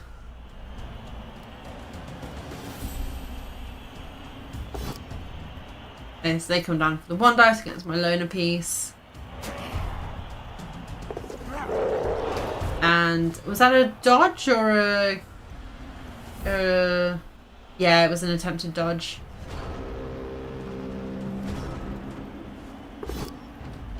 Okay. Oh, it was a ghoul who did it. I thought it was a zombie. Oh, I forgot to pause and actually look at this. Okay, well we're obviously going to try and hit the wraith. And I'm trying to give it as many bad positions like near the ball as possible, but I think they go on the ball. Oh no, they don't. That might be later on. So here I'm not worried about scoring because it's turn 8. I just want to do a pass because it is a 2+ SVP. But we don't catch it. So worth noting, did we use any of our rerolls? I don't think we'd use many if we had. Oh, we're on the wrong side.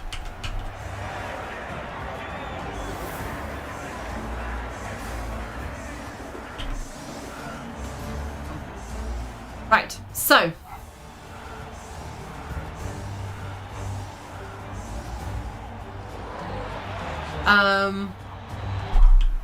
it is a high kick again.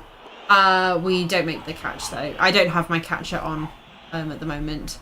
So the setup here is basically the first golems are on the line, so we put the guard in the middle with 2 block either side, and then I've put the journeyman there, but I do wonder if actually it would have been better for these 2 who have been there, the non-journeyman, because if I needed to reroll something, then it would have been a lot easier to do so. But anyway,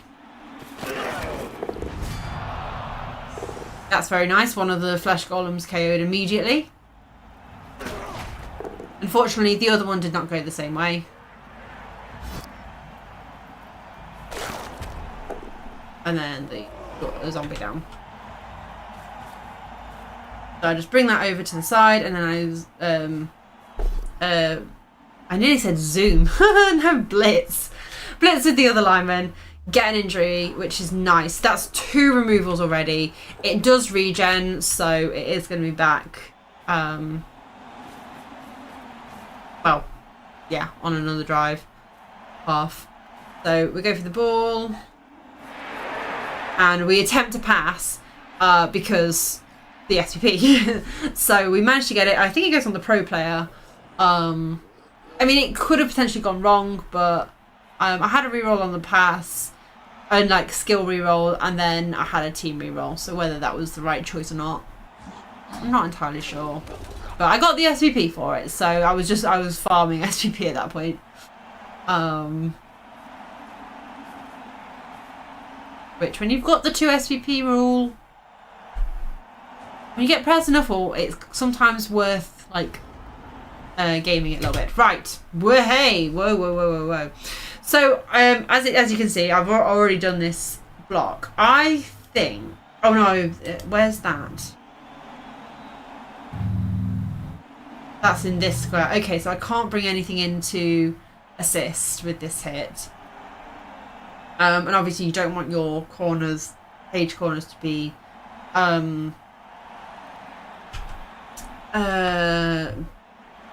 marked. Can't think of words today. So we do go for the 1 dice, which thankfully does work out for us because we have block. So let's have a little look at this. So because obviously this is the flesh golem here, and we've got a wraith here. The wolf is in the middle, so the wolf can go anywhere on this pitch, basically, right? It can go in any direction because of the movement 8. So my thinking is we're 0-0, right? It's my drive. So I think at this point, scoring quickly probably isn't the worst thing for us because they've already got 2 KOs. So they are potential to go out, to stay out, potential to come back. But yeah, they are. If I can get 1-0 up and then defend and have them not score, if I can score this quickly, potentially could look at a winning score here. Oh, that's not the. I forgot to take the pen off. Yeah, so we go with both down. Doesn't do anything, obviously. That was not a dodge. Stop trying to tell me it was a dodge. This game, honestly, I swear. Yeah, so we go for the wraith. That's our biggest threat at the minute. And we're feeling confident, so we go. We don't push it because we've gained some good ground, but the wolf is still a threat, and there's not really a good place, I don't think, where we could go to keep the ball safe. So he's now having to put players in to take in the backside of our cage to try and open it up.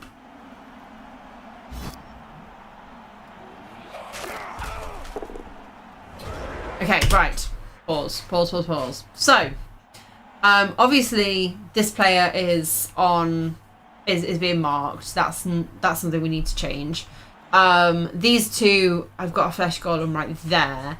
But over here, we've got the wolf. We have got the wraith as well. But again, it's being held up. So, yeah, I think.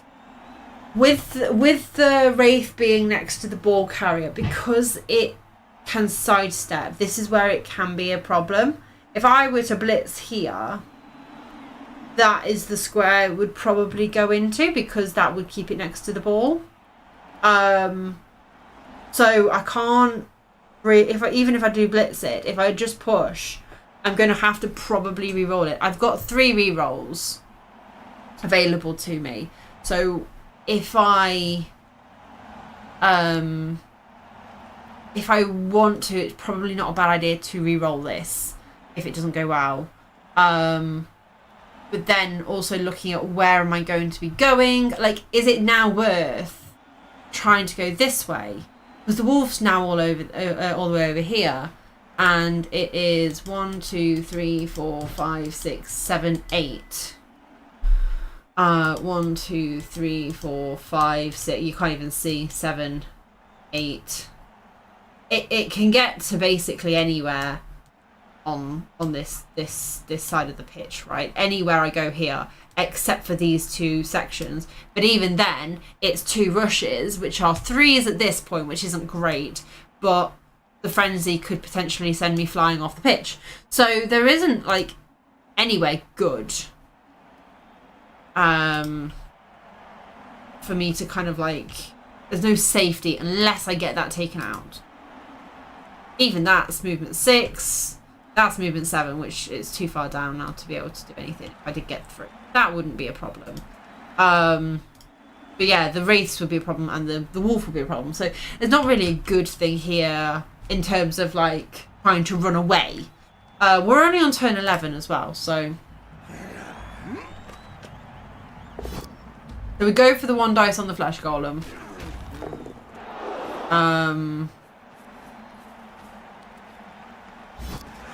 I go for the dodge, and I use the pro.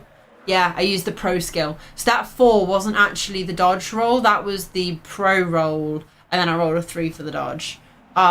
So yeah, we go and hit the wolf. We've KO'd it, which is nice. But again, we've relied a lot on some on dodges here to be able to get into this situation. Yeah, we rolled the 1. There we go. So yeah, pro can be really useful. I don't know whether I should have used pro then, or should have just eaten a team reroll. I think I was lucky. Can you reroll a pro? I can never remember if you can reroll pro. I assume not.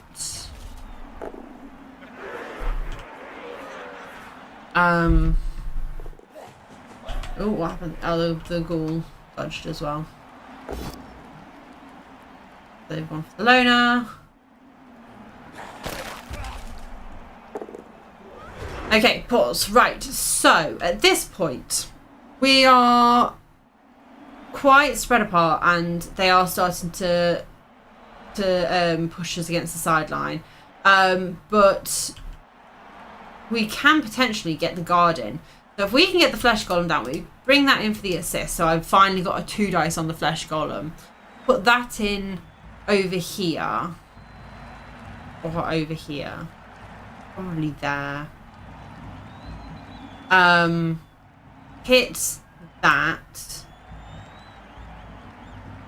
Or even hit that.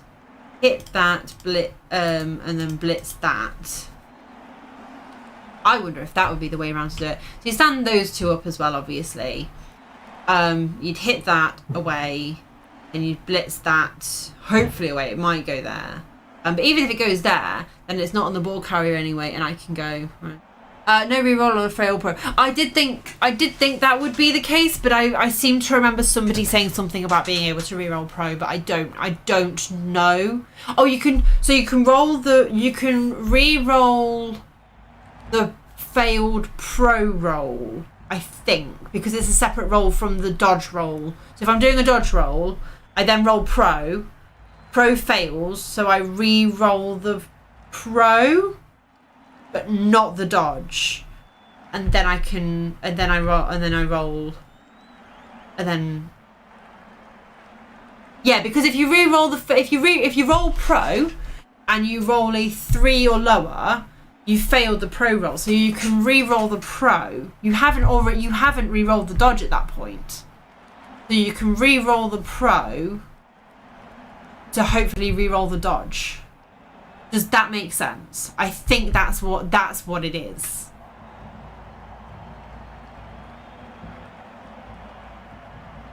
I think it's that way, because you wouldn't be re-rolling the dodge a 3rd time. It would be you'd be re-rolling the pro. I think. If you know the rule, please do speak up, or let us know in the comments.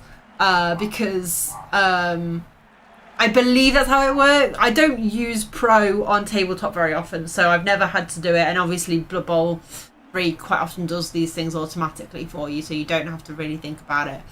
But I think you can re-roll the Pro, if I remember correctly. But that's the first time I used the Pro skill on that player as well, so yeah. Okay, right, let's see what I do. So I bring that up to hit the stand up. Don't stand that one up. I should have stood that one up, I think. Okay, so I do take it down.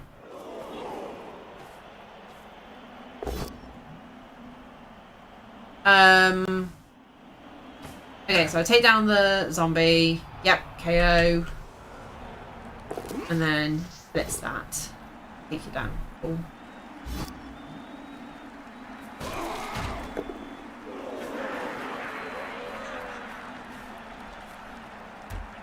Right, let me just check. Hang on, let me ask.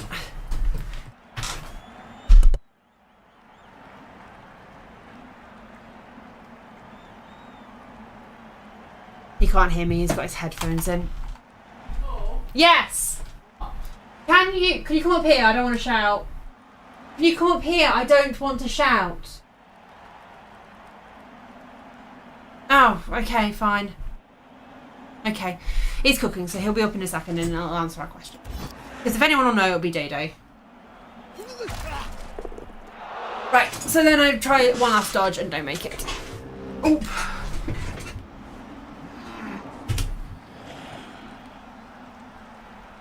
So, can you re-roll a failed Pro? What do you mean? Reroll Pro? Yes. So you can... Yeah. So I made a dodge. Yeah. And I used Pro. Pro worked, so it doesn't matter. But we were just talking. We were just wondering if I had failed the Pro roll. So if I hadn't rolled the 4, can I re-roll?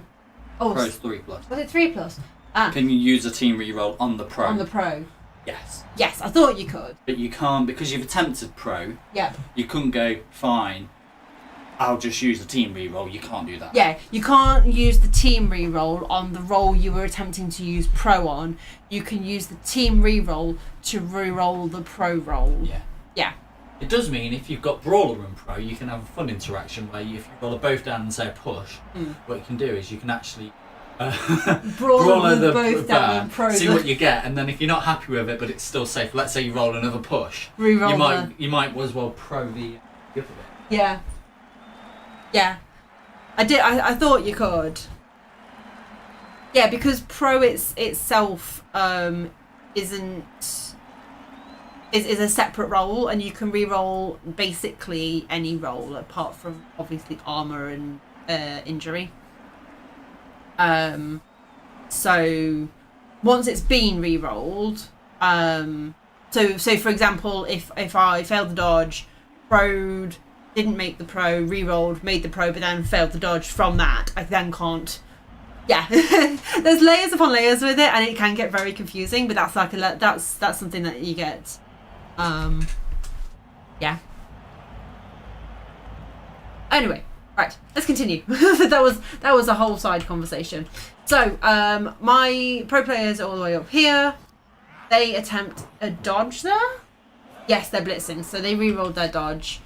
They didn't make the rush, so they've used their final reroll on the rush, and they unfortunately, yeah, they rolled a 2 and then a 1. So, whoops, a bit too quick, not quick enough. So, pretty easy here would be to hit that blitz and then score. I think, knowing the result of this, I think I should have scored, and I didn't. I think the correct thing.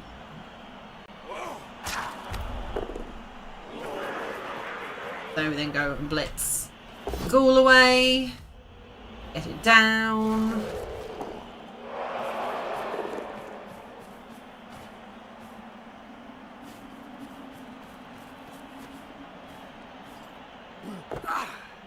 A handoff pass. Oh yes, it was a handoff because I wanted to do another catch, passing catch. That was it. I wanted to do one more, and I think I should have just run it in. Because at this point, you look at it and you go, you're pretty secure and pretty solid, so you should be fine, but...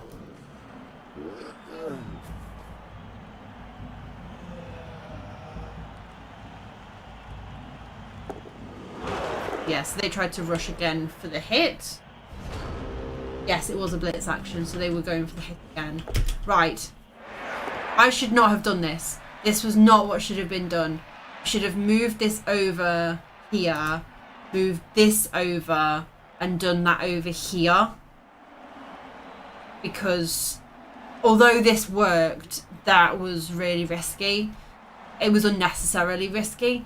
I should have moved over here so I would have been safer, and then brought that in, or brought this player over here somewhere, maybe here, to kind of give it around, and then yeah, then tried all of this. I should not have done this now.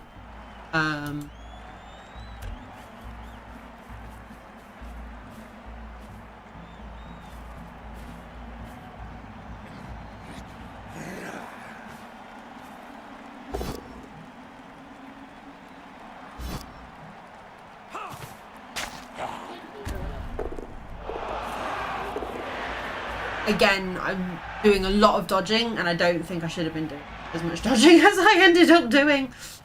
So I'm trying to keep them tagged. I'm trying to keep them marked up so that they're going to have to do dodges and stuff like that if they want to move. But yeah, they are bringing in other players now, and I really should have scored us. I think. Oh, did I pause it? Right. Sorry, I didn't mean.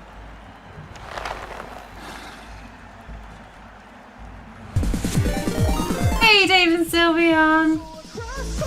Thank you very much for the raid. How are you enjoying Baldur's Gate? Yeah, so they go and stand next to the ball. So this is now a problem, right? This is now a big problem because this is a sidestep. But I need to now get players around it. Yeah. It rolls. You're enjoying it then, that's the main thing. So yeah, I can't get enough players around, and so this was my big mistake here. You are enjoying it. Very nice.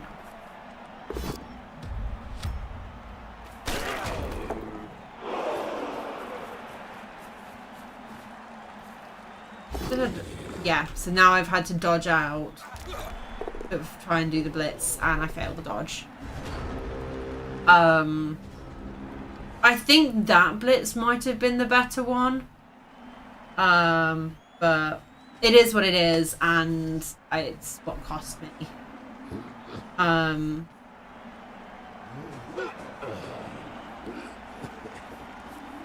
So yeah, big thing here is if you're in an advantageous position and they're very unlikely to score back, they had loads of KOs, then go for the score.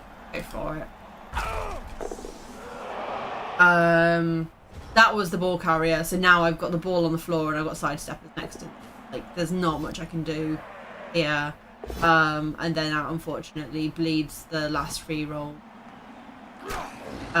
So I go for the surf because it's the best thing for me to get that player off, like out of the position. So then, yeah, I get the POW, so I get it down, but they decide to go on the ball to scatter it. And it goes there, which is probably one of the worst places. And we failed the pick up. And I think that was it. That was turn 16. They don't have anyone who can score with, so they just go for hits, and they unfortunately get a score both down on the flash column for idiots. So yeah, that was the game number 4, again with the human team. If you enjoyed that, please do check out my other videos in this series. This team's been through a lot. We didn't have any deaths this game though, so we actually managed to break the curse of a death per game. But what did you think? Did you have any questions, any thoughts, anything like that? Please do put it down in the comments below. And please remember to like and subscribe, and I shall see you guys in the next video. Bye! Alright chat, Twitch. Oh. So, do we? What time is it? It's 9:10. Okay, we could still do the last. We could do the last one. Game number 5. You're going to find yourself a bronze. I'm assuming you mean dragon. Finding a bronze dragon. That's very cool. Oh dear.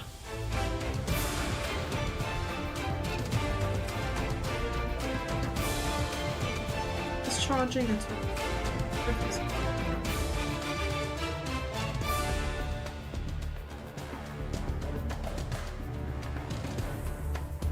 Oh dear. Right. Oh. So we've got one more game to analyse. Game number 5. Are we going to do any more games with this human team? I don't think so. I think game number 5 will probably be the last one. But I need a small break from just analysing and just having a chat and saying hello to everybody. Are we all well? Are we all having fun? Awesomely.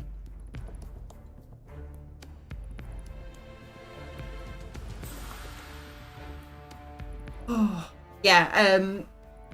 Doing this much analysing 2 games in a row can be quite a lot. So I just need to just talk about something different for a bit.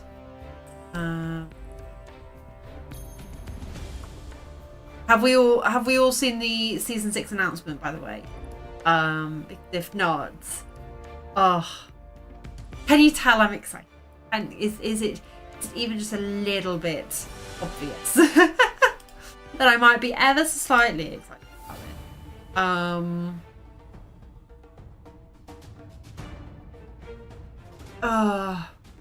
So if you have not heard, it is halflings and it is goblins next. Oh, who was it who mentioned my t-shirt? Sorry, I did see your comment and I completely forgot to respond to it. You mentioned my t-shirt. It's a unicorn playing Dungeons and Dragons. It's like a GM unicorn t-shirt with all the dice, the 12, D8s, D20s and stuff like that. Yeah, it's a D&D unicorn. Oh dear.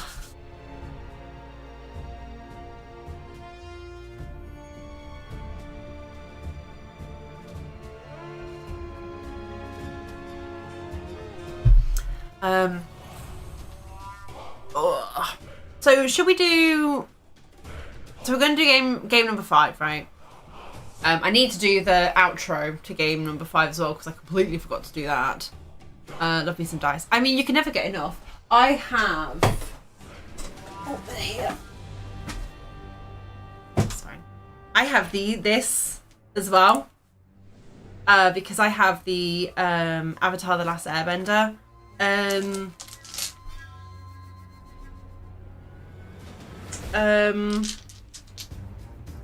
RPG. I have yeah, you are. Of all of these, so like the blue ones. Oh, that's a good start. So the blue ones have the Water Tribe symbol. Green ones have the Earth. There's an Avatar. Yeah, there is. Yeah, it came out. It was on Kickstarter a year or so, a couple of years ago. And I ordered it back in like 2020. I backed it on. I think the book's downstairs. But the level that I backed it at, I got these like notebooks. So they've got all the symbols on. They're just blank. They've got nothing in them. What else? I've got a combat action deck. I haven't like properly looked through all of this yet. Not the dice. Hi, Hanky Panky. And then other thing.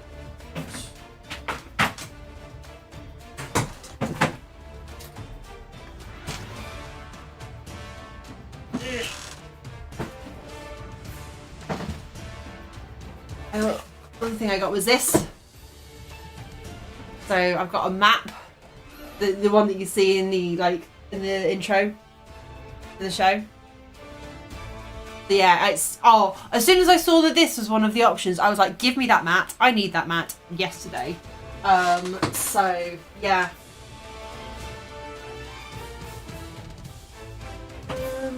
There are any books all downstairs. That wasn't all the dice though either. There were more dice. So, in moving, there are things just kind of like everywhere. So I can't remember. Is it a mouse mat or a floor mat? No, it's just like a piece of cloth. Not really a mouse mat as such. I think it's more a decorative thing, so I could like hang it up on the wall, type thing, more than anything. Still, boxes need unpacking. There's still stuff at my mother's house. Like there's just so much. Like and this house isn't huge either, so we haven't got a lot of space to put stuff. Like I knew I wanted the keyblade on the wall. That was a got to have that. But you can see there's like a tower of boxes down there. It currently lives here. So I'm gonna put decorative stuff there. Hey Strawberry! Ooh, not that way because you like to focus on the microphone if I put it there. Yeah, there's only so much. So much. Right. Oh my goodness! Mr. Page, welcome in. Thank you very much for the raid. I caught a bit of your goblin game against Misspelled Tree. Thank you very much for the raid. I hope you guys had a wonderful stream. Hello.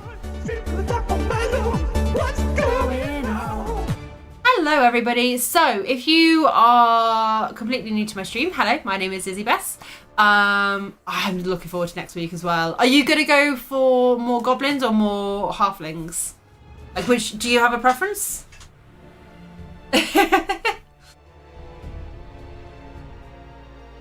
I always find that song is a very appropriate raid song. But yeah, I've not really played very many goblins, so I don't know whether I will take them. I'm definitely much more of a halfling player, but I would have said goblins before today, but flings. Yeah, they are pretty nice. I'm a bit surprised by some of the star players that are or are not in Blood Bowl 3 that they've decided to put in. Deep Root was a bit of a strange one for me. Why that's not in, but you know, I'm hoping they'll put them in soon. I'd be in the Grim Dark. What the? Are you okay, Dave? But yes, anyway, hello Raiders, welcome in. If you wouldn't mind hitting the refresh button, just so you count as actually watching the channel. If you are planning on sticking around, that would be lovely. If you are not familiar with my channel, well, hello, my name is Izzy Bess. I am a variety streamer, but I do a lot of Blood Bowl content. I took gnomes to UKTC. I've streamed a lot of tabletop tournaments before. I love halflings and gnomes and most things stunty. So yeah, no Deep Root, my flings aren't complete. I know, right? And I want Acorn. I want my squirrel in there. I want my little chaotic squirrel. I'm taking halflings with Acorn the squirrel to Athens for Euro Bowl, or European even, I should say. I am definitely not good enough. Euro Bowl. I think Andy's still having nightmares about our UKTC team where we took gnomes. So yeah. But yeah, so this particular stream, I do two big Blood Bowl streams. One on a Monday, where I play the games, and then I do another big stream on Wednesday where I go back over and I watch the games, and we have a chat about things I might have missed, things I could have done better, and all this. And we just talk about the game, and we just analyse like what I could have done, you know, things like that. So yeah, we've just had a quick break. We've just done the 4th game. We're about to move on to game number 5. So you have arrived at the perfect time. We were just having a quick chat about RPGs and stuff while I just reset almost, because analysing Blood Bowl games can be quite tiring. So we were just having a bit of a chat. Now that I think about it, it does sound like a corn and squirrel. It does sound like that. It also, yeah, it can be taken in 2 ways, because you've got a corn or acorn, like a acorn seed. Shall we do game number 5? So this is a human team that I have been playing like for 5 games now. I only came up with this idea last week. All these videos go up onto YouTube as well. So if you are curious to have a look, that is now wrong. I don't do Wednesdays anymore, but never mind. So I upload the gameplay on a Monday, and I upload the analysis on the Thursday. So tomorrow the game 2 analysis is up. So game 1 gameplay and analysis is already up, and then game 2 is half up. I'm gonna sneeze. Oh, okay. I'm good. We're good. Right. Oh, there goes my phone. Let's just put that down there. It'll be fine down there. Oh dear. So as you can see, it's a little bit beaten up by this point, this team. And because I can't speak. Because season 6 is starting next week, I'm probably not going to play any more games. Unless, actually, does it start on Monday or Tuesday? If it starts on Tuesday, I might play like 1 more game with this team, potentially.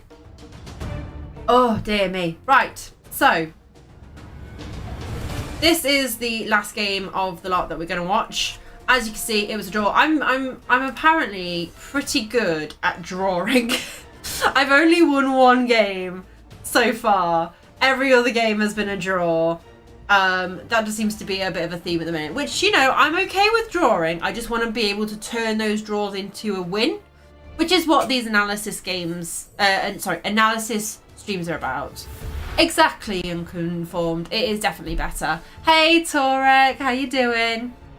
So yeah, we're going to have a look at game number 5. I do a little bit of a YouTube intro, so if you want to say hello to YouTube, feel free. If you don't want to say anything, that is also fine. So this was a human mirror, our second human mirror, if I remember correctly.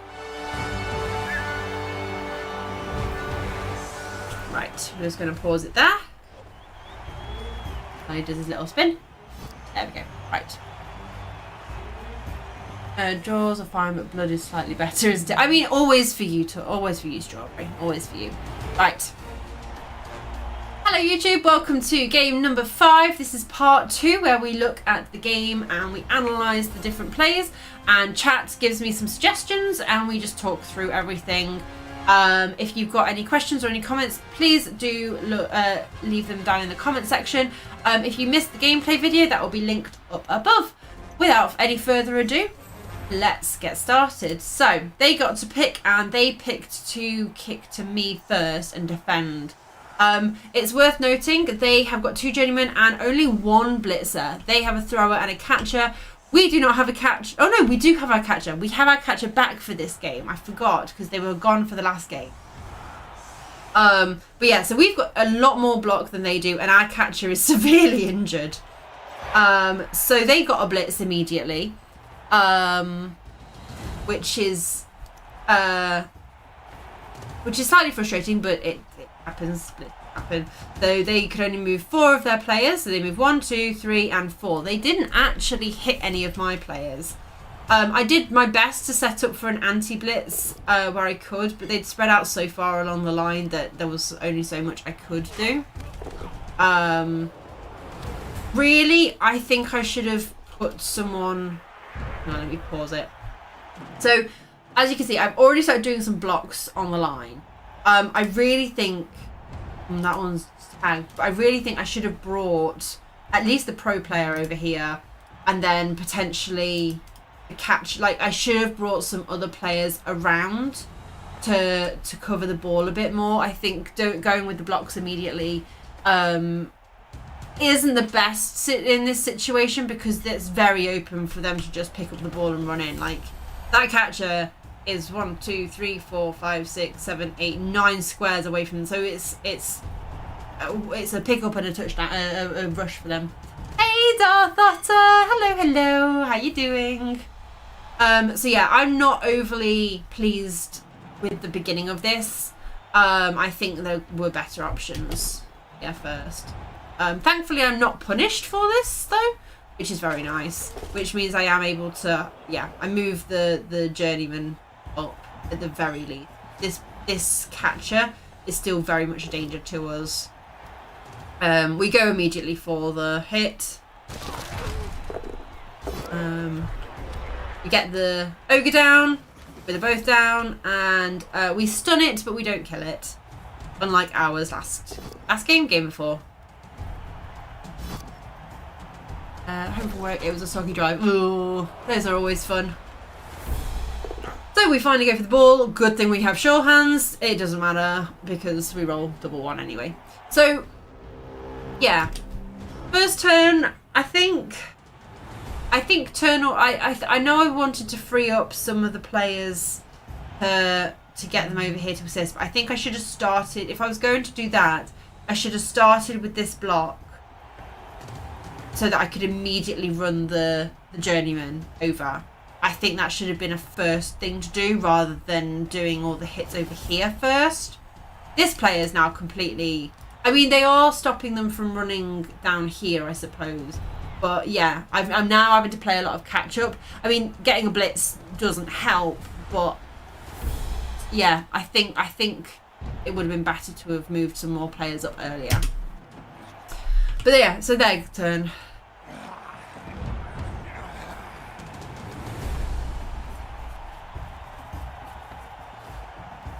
There they mark up. Bring the throw around.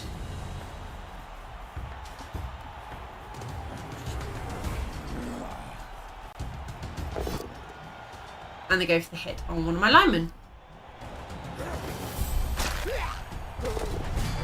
Okay, so draft safe. We're okay. We've got them back for another another drive. They get the dodge there, and then just so I need to put the ball here, go for that hit, take down the catcher. And this has to be a blitz because otherwise the ball is not going to move anywhere. There did not matter if I followed or didn't follow. So there's not really a nice safe place for me to put the ball. Night, Dave and Sylvia, thank you very much for joining. There's not really a good place because that's there. I mean, there's a whole lot of things going on there, but there's not really a nice place to put anything. That can't do anything because it's got that hit. It can't do that hit because it's a 1 dice. It can't dodge out because it's a 4+3+. So there's not any nice options there. There's a couple of options around here. This is able to maybe support a little bit. I can't move any further forward, really. So yeah, I took it back, just to try and keep it a little bit safer. That freed up both. That freed up the guard piece as well. I was able to protect a bit better from this.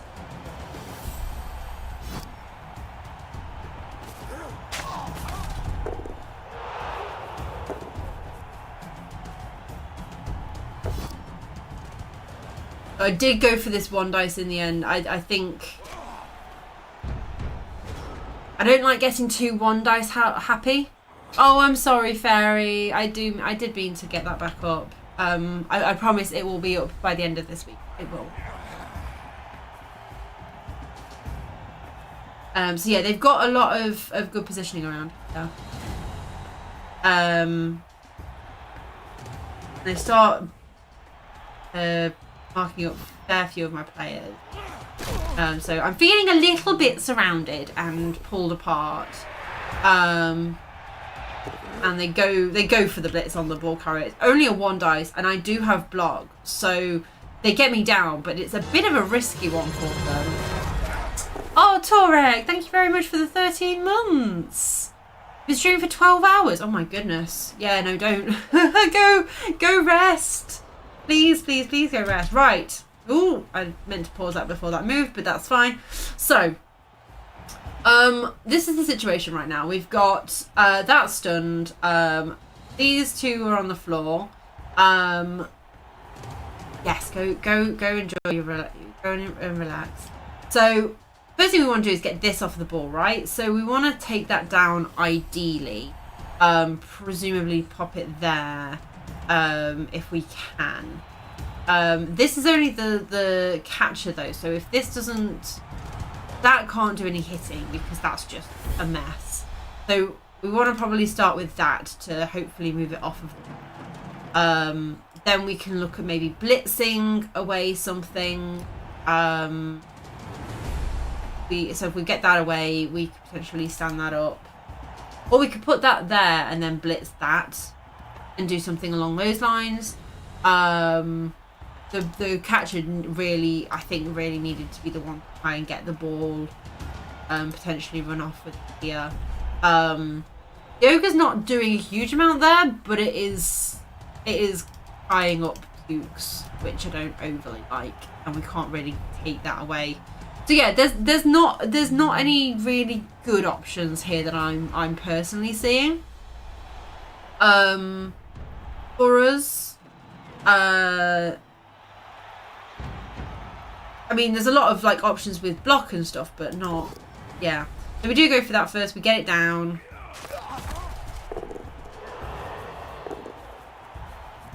And then I bring this all the way around here. So the reason I bring this around here, I believe, because that obviously needs tying up as well. So if I blitz now, we then... What is my thinking? Unless I'm just planning on standing that up. And then but then that's still there. I'm planning on blitzing that. I don't know what my plan is here.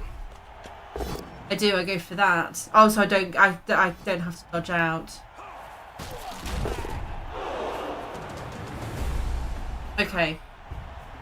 I understand a little bit better what I was thinking. And then we've got the relatively safe dodge out there. That was just, yeah, being cheeky. I think I maybe should have done that with that one, but then I could have followed up and then that one would have been free. So I think that was the wrong way round. I think I should have hit with that one. Because I know, because it would have been a 2 dice kill. 3, 4, 3, 4. No, it would have been the same. Been the same.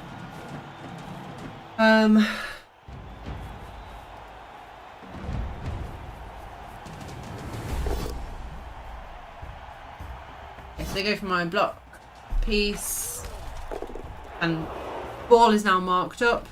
But yeah, we really need to start pushing through and like moving if we want to get anywhere close to the touchdown line.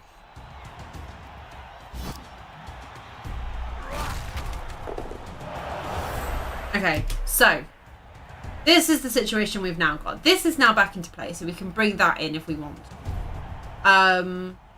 We've got to be careful though that we don't block ourselves if we do bring it in. We could bring it over here so we've got a hit there, which could work. Is the guards on the floor, that and that. If we brought this over here, so let's say we bring this here, because obviously that's that hit there. It could only go backwards. So, hang on, let me get my colouring pen in. So let's say brought that into here, and that blitz there. Then, say it doesn't go down. That square, that square, that square, that square is now filled. They're now tackle zone, right? So the ball carrier is now no longer marked. So we follow. That's still a tackle zone for that piece. So we wouldn't be able to go through because that would be a 5+3+ dodge. That wouldn't work. So how do we get this out of it? Let's say we stand the guard up. Guard is now in play. So we're now 2-3. So that's a 1 dice. Don't like that. I've not got armor. I've not got very good armor. And I am one of the more valuable pieces. So it's not the best to hit with that one. So don't overly like that. Could stand that up and do this hit here. That could work. I haven't got block. Move in. Excuse me. We could potentially bring you into there and then blitz here instead. But if we blitz there, say it does go down and we put it there, right? We then don't have a way out. Because that's square's now blocked. And that's dodging that I don't like. So there's no... That's not a good one either. What about this way? Is there anything we can do going that way? Well, put you in here. And we could take the hit there. Okay, not the greatest. We'd have to put that in there for the assist, to take that assist out. And we could potentially still block each our ways, but I don't think we would. I think we'd still be okay. Only if it goes down though. If it doesn't go down, we're still creating a dodge frag, even if it's there or there. It doesn't. So yeah, I don't see a perfect way of doing this personally. I think everything that we've got here, there's loads of different ways we could do it depending on like the dice and stuff.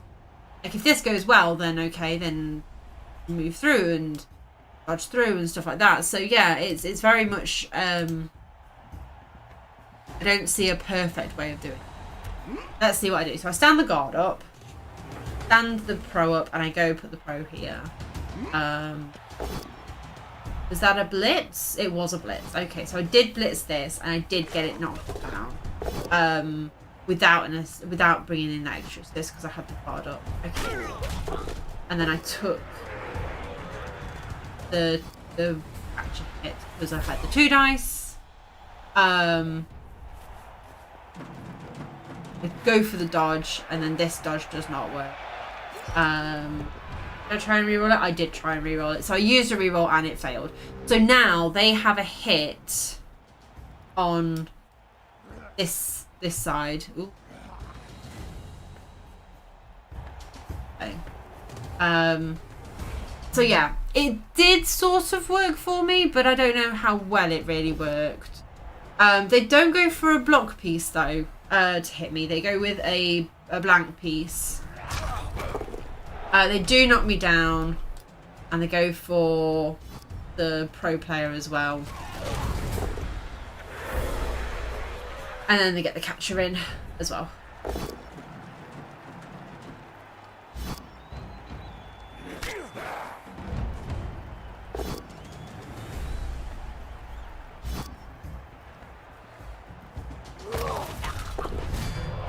All right.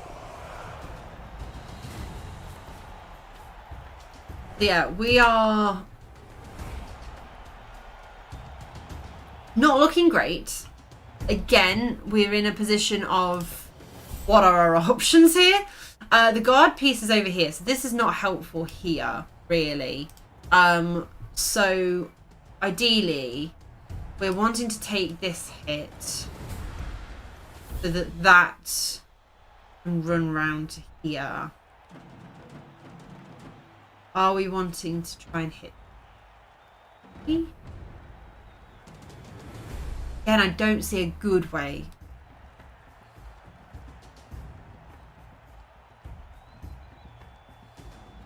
that can hit there. Or even there, maybe. I think maybe the thrower. Maybe you go for the thrower for this.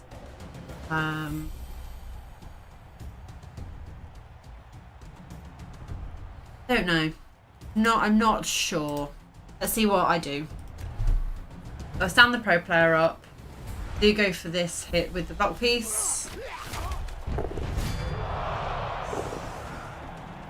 Get that. Oh, I blitzed it. That's why. Hey, Jimmy. Oh no, I didn't blitz. Wait. Oh, I hit it with the guard piece, and then I blitzed the catcher with the block piece. Okay. Got the ball. We haven't got a good place to put it. I think I should have stood the throw up personally. Yes, fling hype. By the time this goes out on YouTube, I will have already started streaming things. Okay, right. So. Oh, this is their turn, not my turn. I was looking at this, right, what can we do here? But they haven't had their turn yet. So I'm pretty happy with pinning the catcher here. That means I can probably surf that very easily.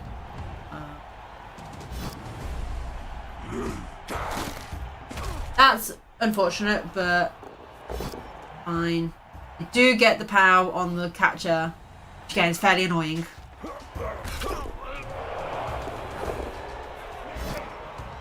Nice. Oh yeah, they tried to re-roll that. I remember now. They did try and re-roll that, and it caused a turnover for them.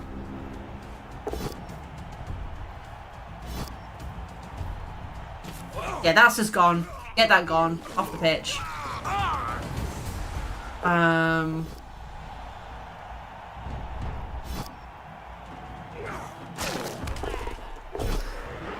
It moves so fast. I barely have time to register that I need to pause it. So I apologise if you wanted to have a look. In fact, let's go back. Let's go back. Right. Go on and hit the ball. Oh, I need to...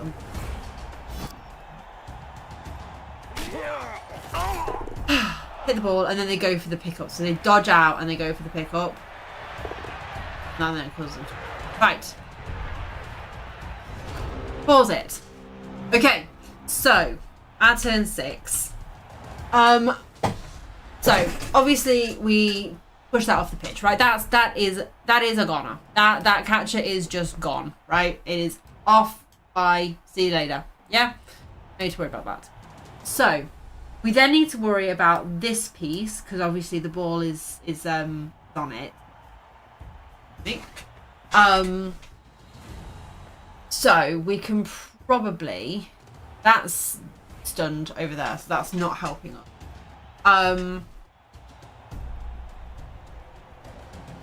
Once that is gone, there is a gap here. So we could potentially dodge out and blitz that off that way. And do something like that maybe. But that is also the piece that I want to pick up the ball with. That I don't want to be blitzing with because it's loner. That is 1, 2, 3, 4, 5, and then it'd be 6 for the pickup. Not amazing. What's... Is the cat... Do I have my catcher? Is my catcher like...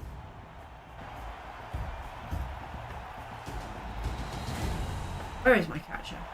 Oh, my catcher's there, stunned. Okay, so I don't have my catcher.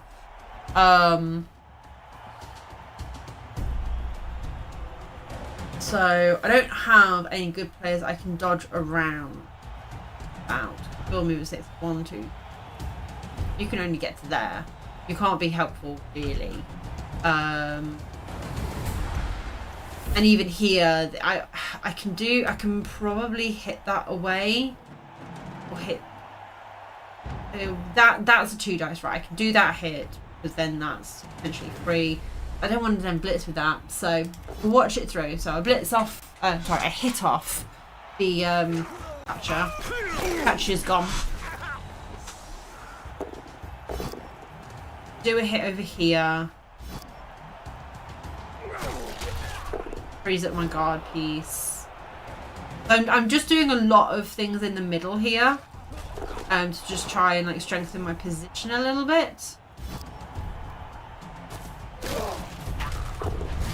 Which is nice. That KO is really, really nice.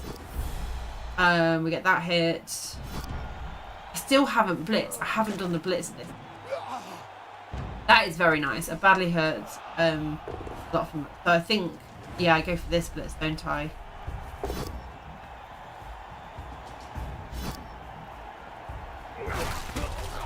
And can I put on a ball? Yeah.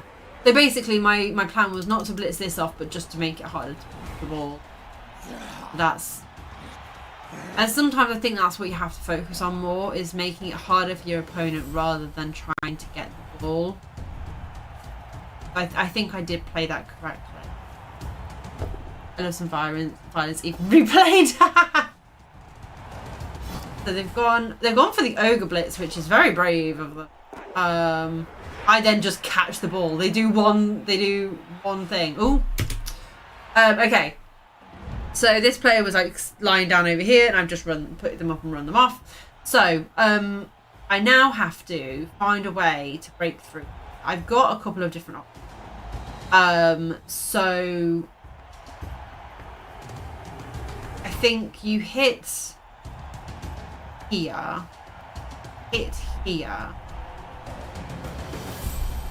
then put that there and maybe blitz the ogre on a 1 dice. 3, 4, yeah, and 5 for the hit.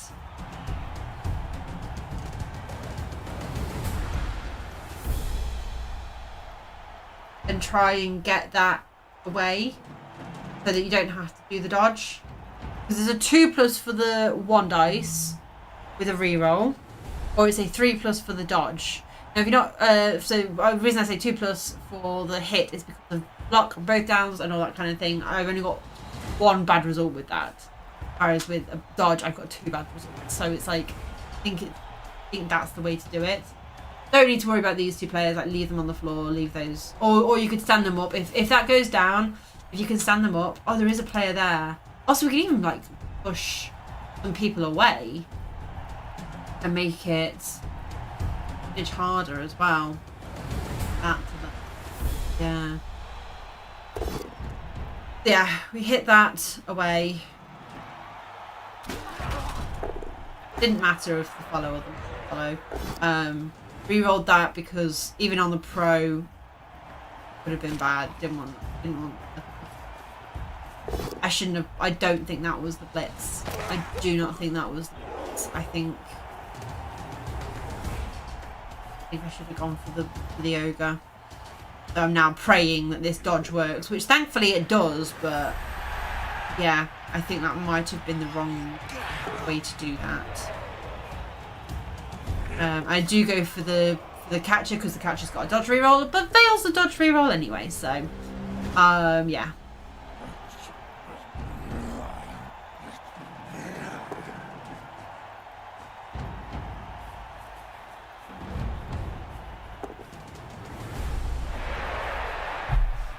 Yeah, I missed that chain push with the ogre, and I think that would have been the better play. Thankfully, they've got no rerolls and roll or skull, so it doesn't matter. But, like, yeah, I think that would have been the better thing to do. This is now turn 8, so I have got 1 turn to do this. Do the handoff. And I get it in. Which is very nice. Okay.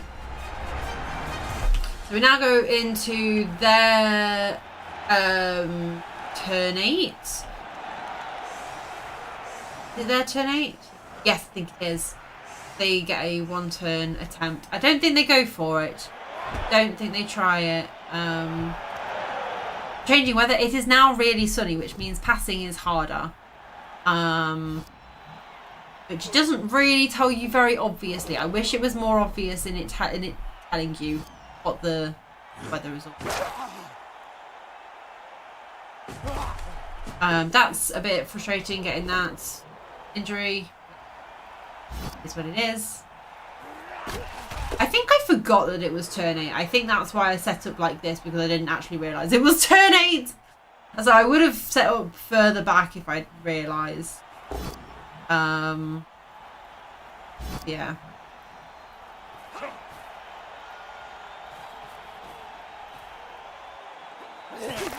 And then a foul, which just resulted in a stun. So I set up again with one less player than before. So they've got 1 out. I have got 2 out because my KO did not come back, as was very nice of it. And it changed weather once again to be pouring rain, which means it is a -1 to pick up the ball and things like that. So yeah. Oh yes. So what has just happened? My opponent accidentally skipped his turn 9. So we were confused for a second what happened, and yeah, they accidentally skipped it, which is annoying, and it can happen to anybody. But unfortunately, it meant that I got an advantage for this half.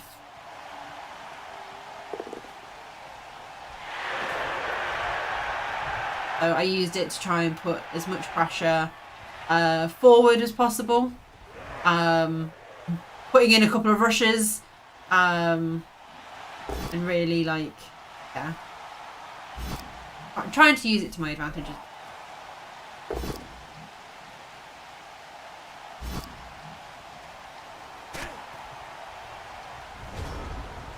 So I kept my blitzer back here because I wanted to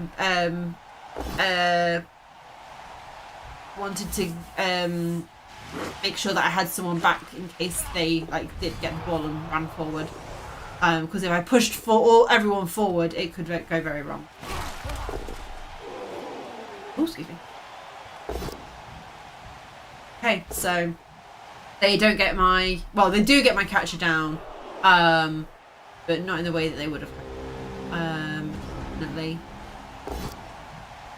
So I paused it so we could have a look at this first. So I've obviously done this hit first because I had the guard and everything.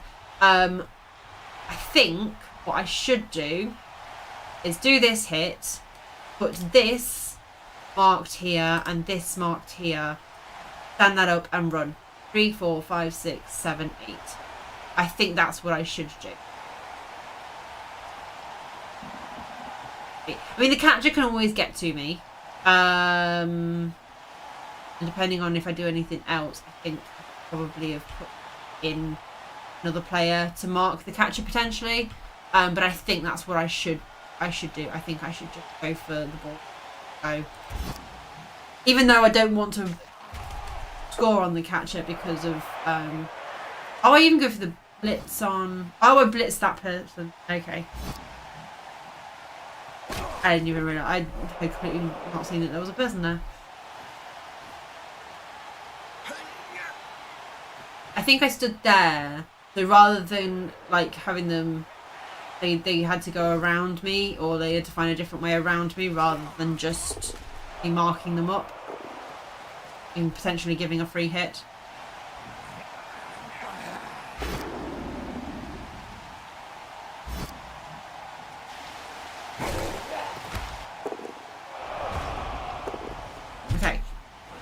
Oh, so this is their turn now. Sorry, didn't mean to pause on their turn.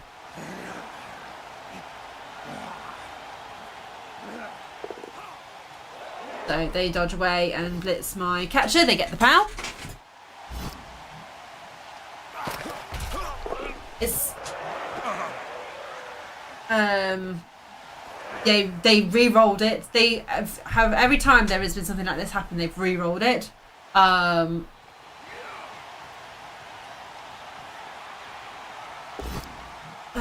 So they've done a 1 dice on my on my pro player. Okay, so we've now got. Hang on a second. Why are you moving? I've paused it. Does the game not recognise the pause button? Hello? What is happening? Oh my god! Why was everything moving? Excuse me.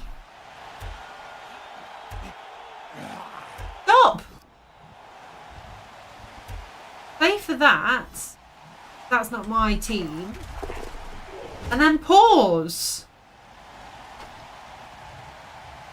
What on earth is going on? Is that a bug? I can't imagine that's meant to happen.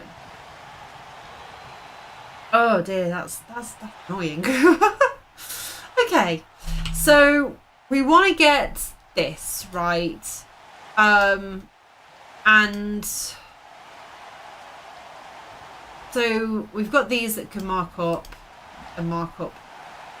there, so we can get a hit there, a hit there. Yeah, we mark up there and there, and we get a couple of hits. Ultimately, if we can knock, that's there. If we can hit you away and you away, and we can go 1, 2, 3, 4, 5, 6, 7, 8, rush for the hit. So it's a 2+ for the rush. So I think that is the way to do it, with potentially a catcher assist.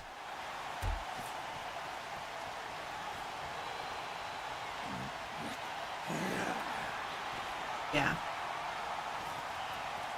No.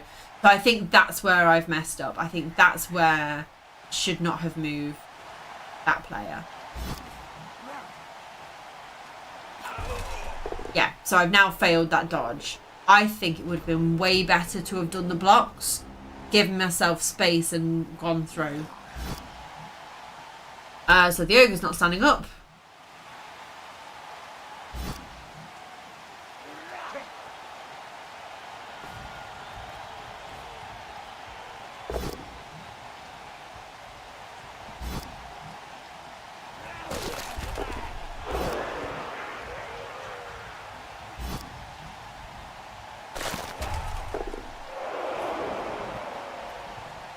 Yeah, then they go up.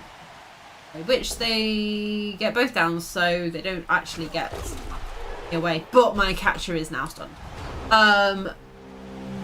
However, that's okay because we have got... Oh, pause. Right. We actually pause this time? We are. That's nice. Okay, sorry. Okay, so we have a few different things that we've got going on here.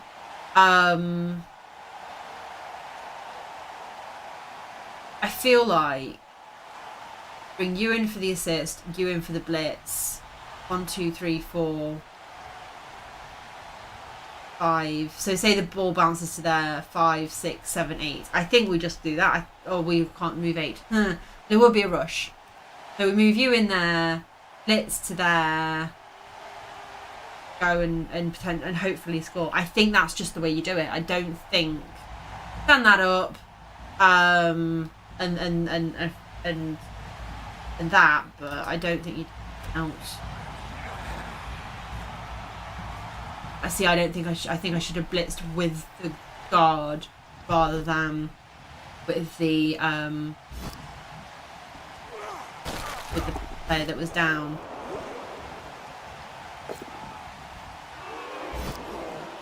So it bounced onto the body, bounced back onto my player, and then I couldn't pick it up. There's a 4+ pickup, and 4+s are just impossible to roll apparently. And then, so the ogre finally stands up. Do I have anybody back here? No, I don't.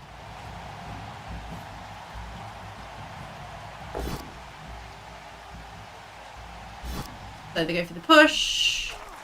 Knock me down. Think.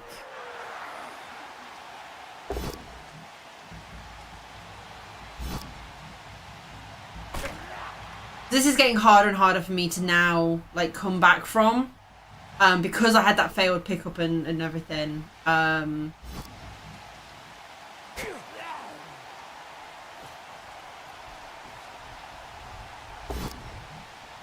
They roll dice.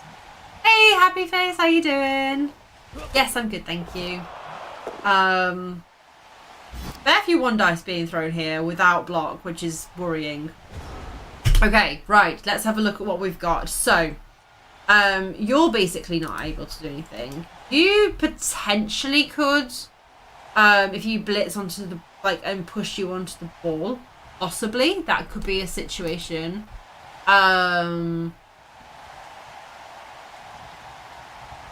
It'd be like a 5+ for anybody to catch, 6+ if we're in tackle zones, which most people are, including my own.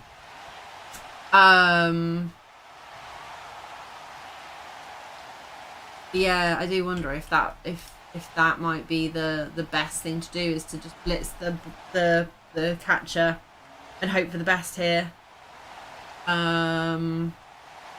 Always, yeah, I'm hyped for flings. So ready for halfling. I mean, you'd stand this one up, you'd blitz there, and you'd hope that the catcher would then be able to get to it and potentially score, possibly get the thrower in, possibly. But it's raining, so anything we do is going to be hard for either team. I don't have a good analysis point here, to be honest. It's just this is a mess. Let's see if we can get out of this. Yeah, so we end up throwing a few 1 dice blocks that I do wonder about. I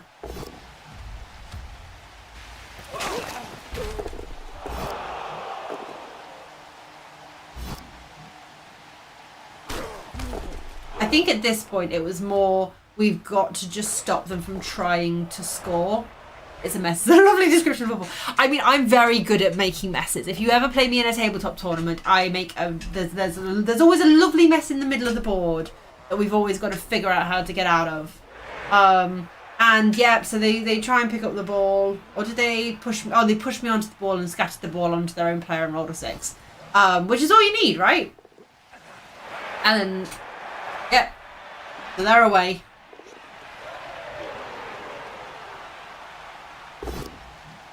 And their ogre hits my player. And they dodged another player. And they're away. So they've gone from a bad position of having accidentally skipped their turn 9 to now being in scoring position.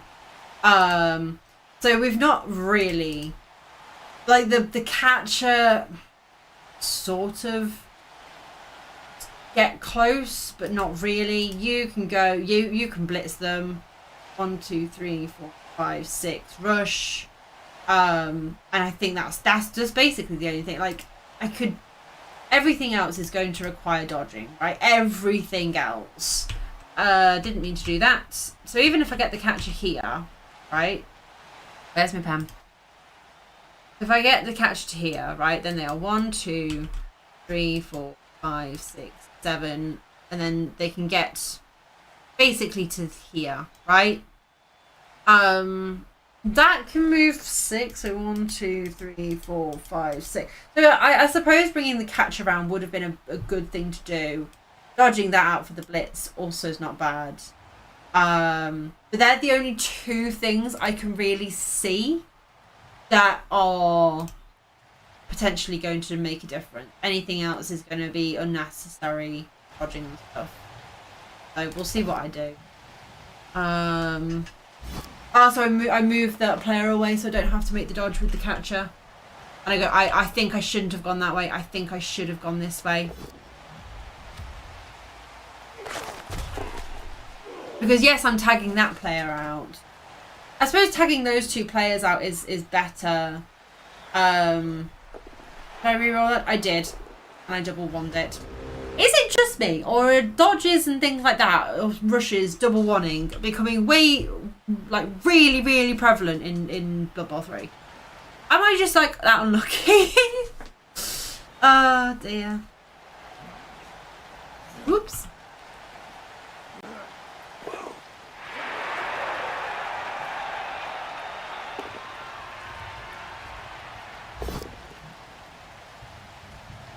So what options do we have? Because I'm seeing them dwindling away.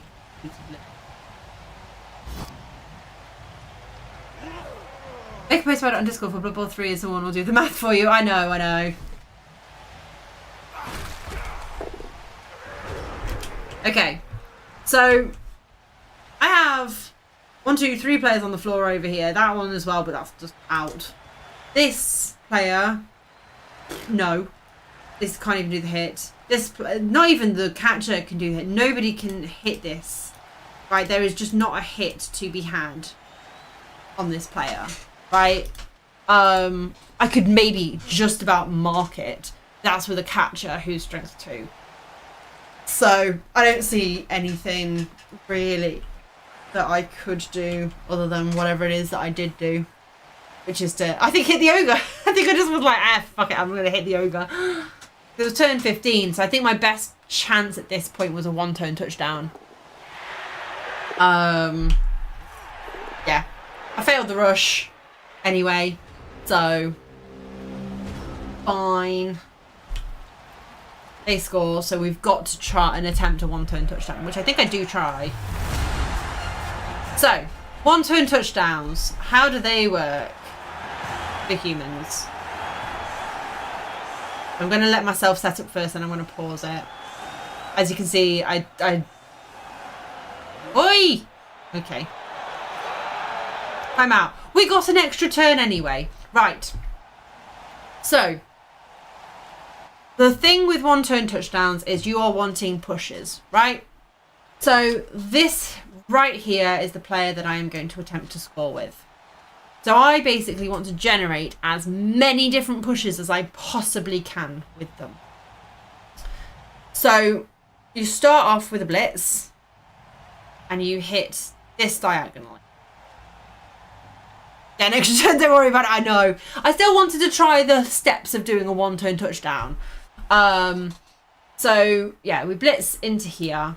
That's not, hang on, I've got better arrows than that. Use these arrows. We blitz this way, right? Because then we can either push into this square, or this square. Well, this square, if we push into, we're just going to go there, which is into an empty space, which we don't want. This square down here is going to get pushed into there, which again, we don't want. So we want to try and stack them, essentially. We push it into here, which we then push into our catcher who we're wanting to score with, and we then go there. So the catcher is movement 8. This is what I wanted. So 1, 2, 3, 4, 5, 6, 7, 8, rush. So we want to be getting here, right? So we want to generate 1, 2, 3 pushes. Okay? Nice and simple. Where are all my arrows? Oh, they're in the wrong place now, aren't they? Of course they are. I don't know if that's going to be in the right place. Not quite.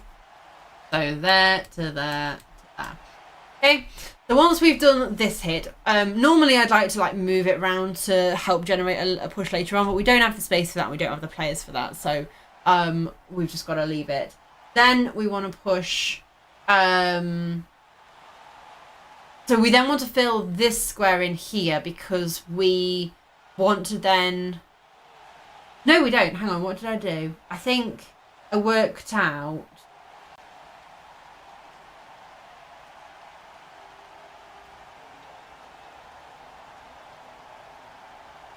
that into that goes forwards. Should do different colours for the next lot of pushes. We'll do blue.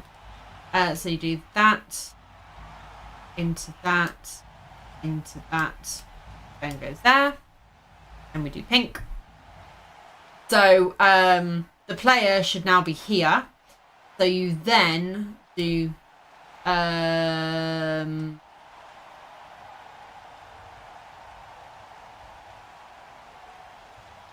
you could then hit with one of these two players forward to get a player there, and then you hit with this one to go there. Sorry, you yeah, you can hit diagonally. Sorry, I should say, to get a player into that square. So you can hit there, and then push into there, then push into there. Right. So there's like layers and layers of pushing to get into to do this 1-turn touchdown. Right. That was the plan. Then we pick up the ball and we yeet it down to our catcher. Right, that was a plan. Nice and simple, nice and easy. It's like an ogre, it has layers. Exactly. Many layers to this, lots of fun. Let's see how we do. We roll, we get a push. Perfect, that is exactly what we want. Catcher has moved forward a square, excellent. What we like. I then decide I'm going to get for the ball now, and I fail to pick up the ball, which is really unfortunate. The reason I decided to get the ball then was because, like I mentioned, I needed that square filling. So my decision was I was going to pick up the ball. 1, 2, 3, 4, 5, 6, 7. Movement tell you, movement 6. So rush and get the thrower there. That was the plan. That was why I was doing that then, because I needed that square filled. I was going to hit with that player and hit with that player, so they couldn't like dodge out and move or anything like that. This is why how many players you have really affects your abilities to one-turn touch for these teams. But because it was a riot, I had kind of another go at this. I did have another attempt because I only needed to generate 2 pushes at this, and still didn't quite. Oh, then they knocked down my player. So that just wasn't happening anymore. No, did I work out I could do it with this player? Hang on, let me try and remember. I think I worked out I could do it with my blitzer. Yes, there were ways for me to generate pushes to get the blitzer out. So I looked at this and went, hang on a second, it's still possible. So, attempt number 2 at the one-turn touchdown. I realised I've got 2 ways of doing this potentially. I've got this way or I've got this way. Right, I could do either that or that. And push into that to push it forward. This player was movement 7, so 1, 2, 3, 4, 5, 6, 7, rush. Needed to get to here. Yeah, so again, I only needed a couple of pushes to get this to work. And wait, if I'm no, sorry, I not push there. I was going to push there because if I pushed there, then I could generate this hit here. Ooh, not on the correct one. I could generate this hit here as a push there, push that to there, and then potentially do like the 3rd hit and so on and so forth. Shall we see how this one went? Pow. Which was still fine because, like I said, this was the 2nd hit. Got a knockdown. And I still had a blitz at this point. I still did have a blitz. But I don't know. I don't think I could. Hold on. Wait, no, continue. Let me look at this. I do wonder, could I have generated it this way somehow? Was there a way for me to generate it this way?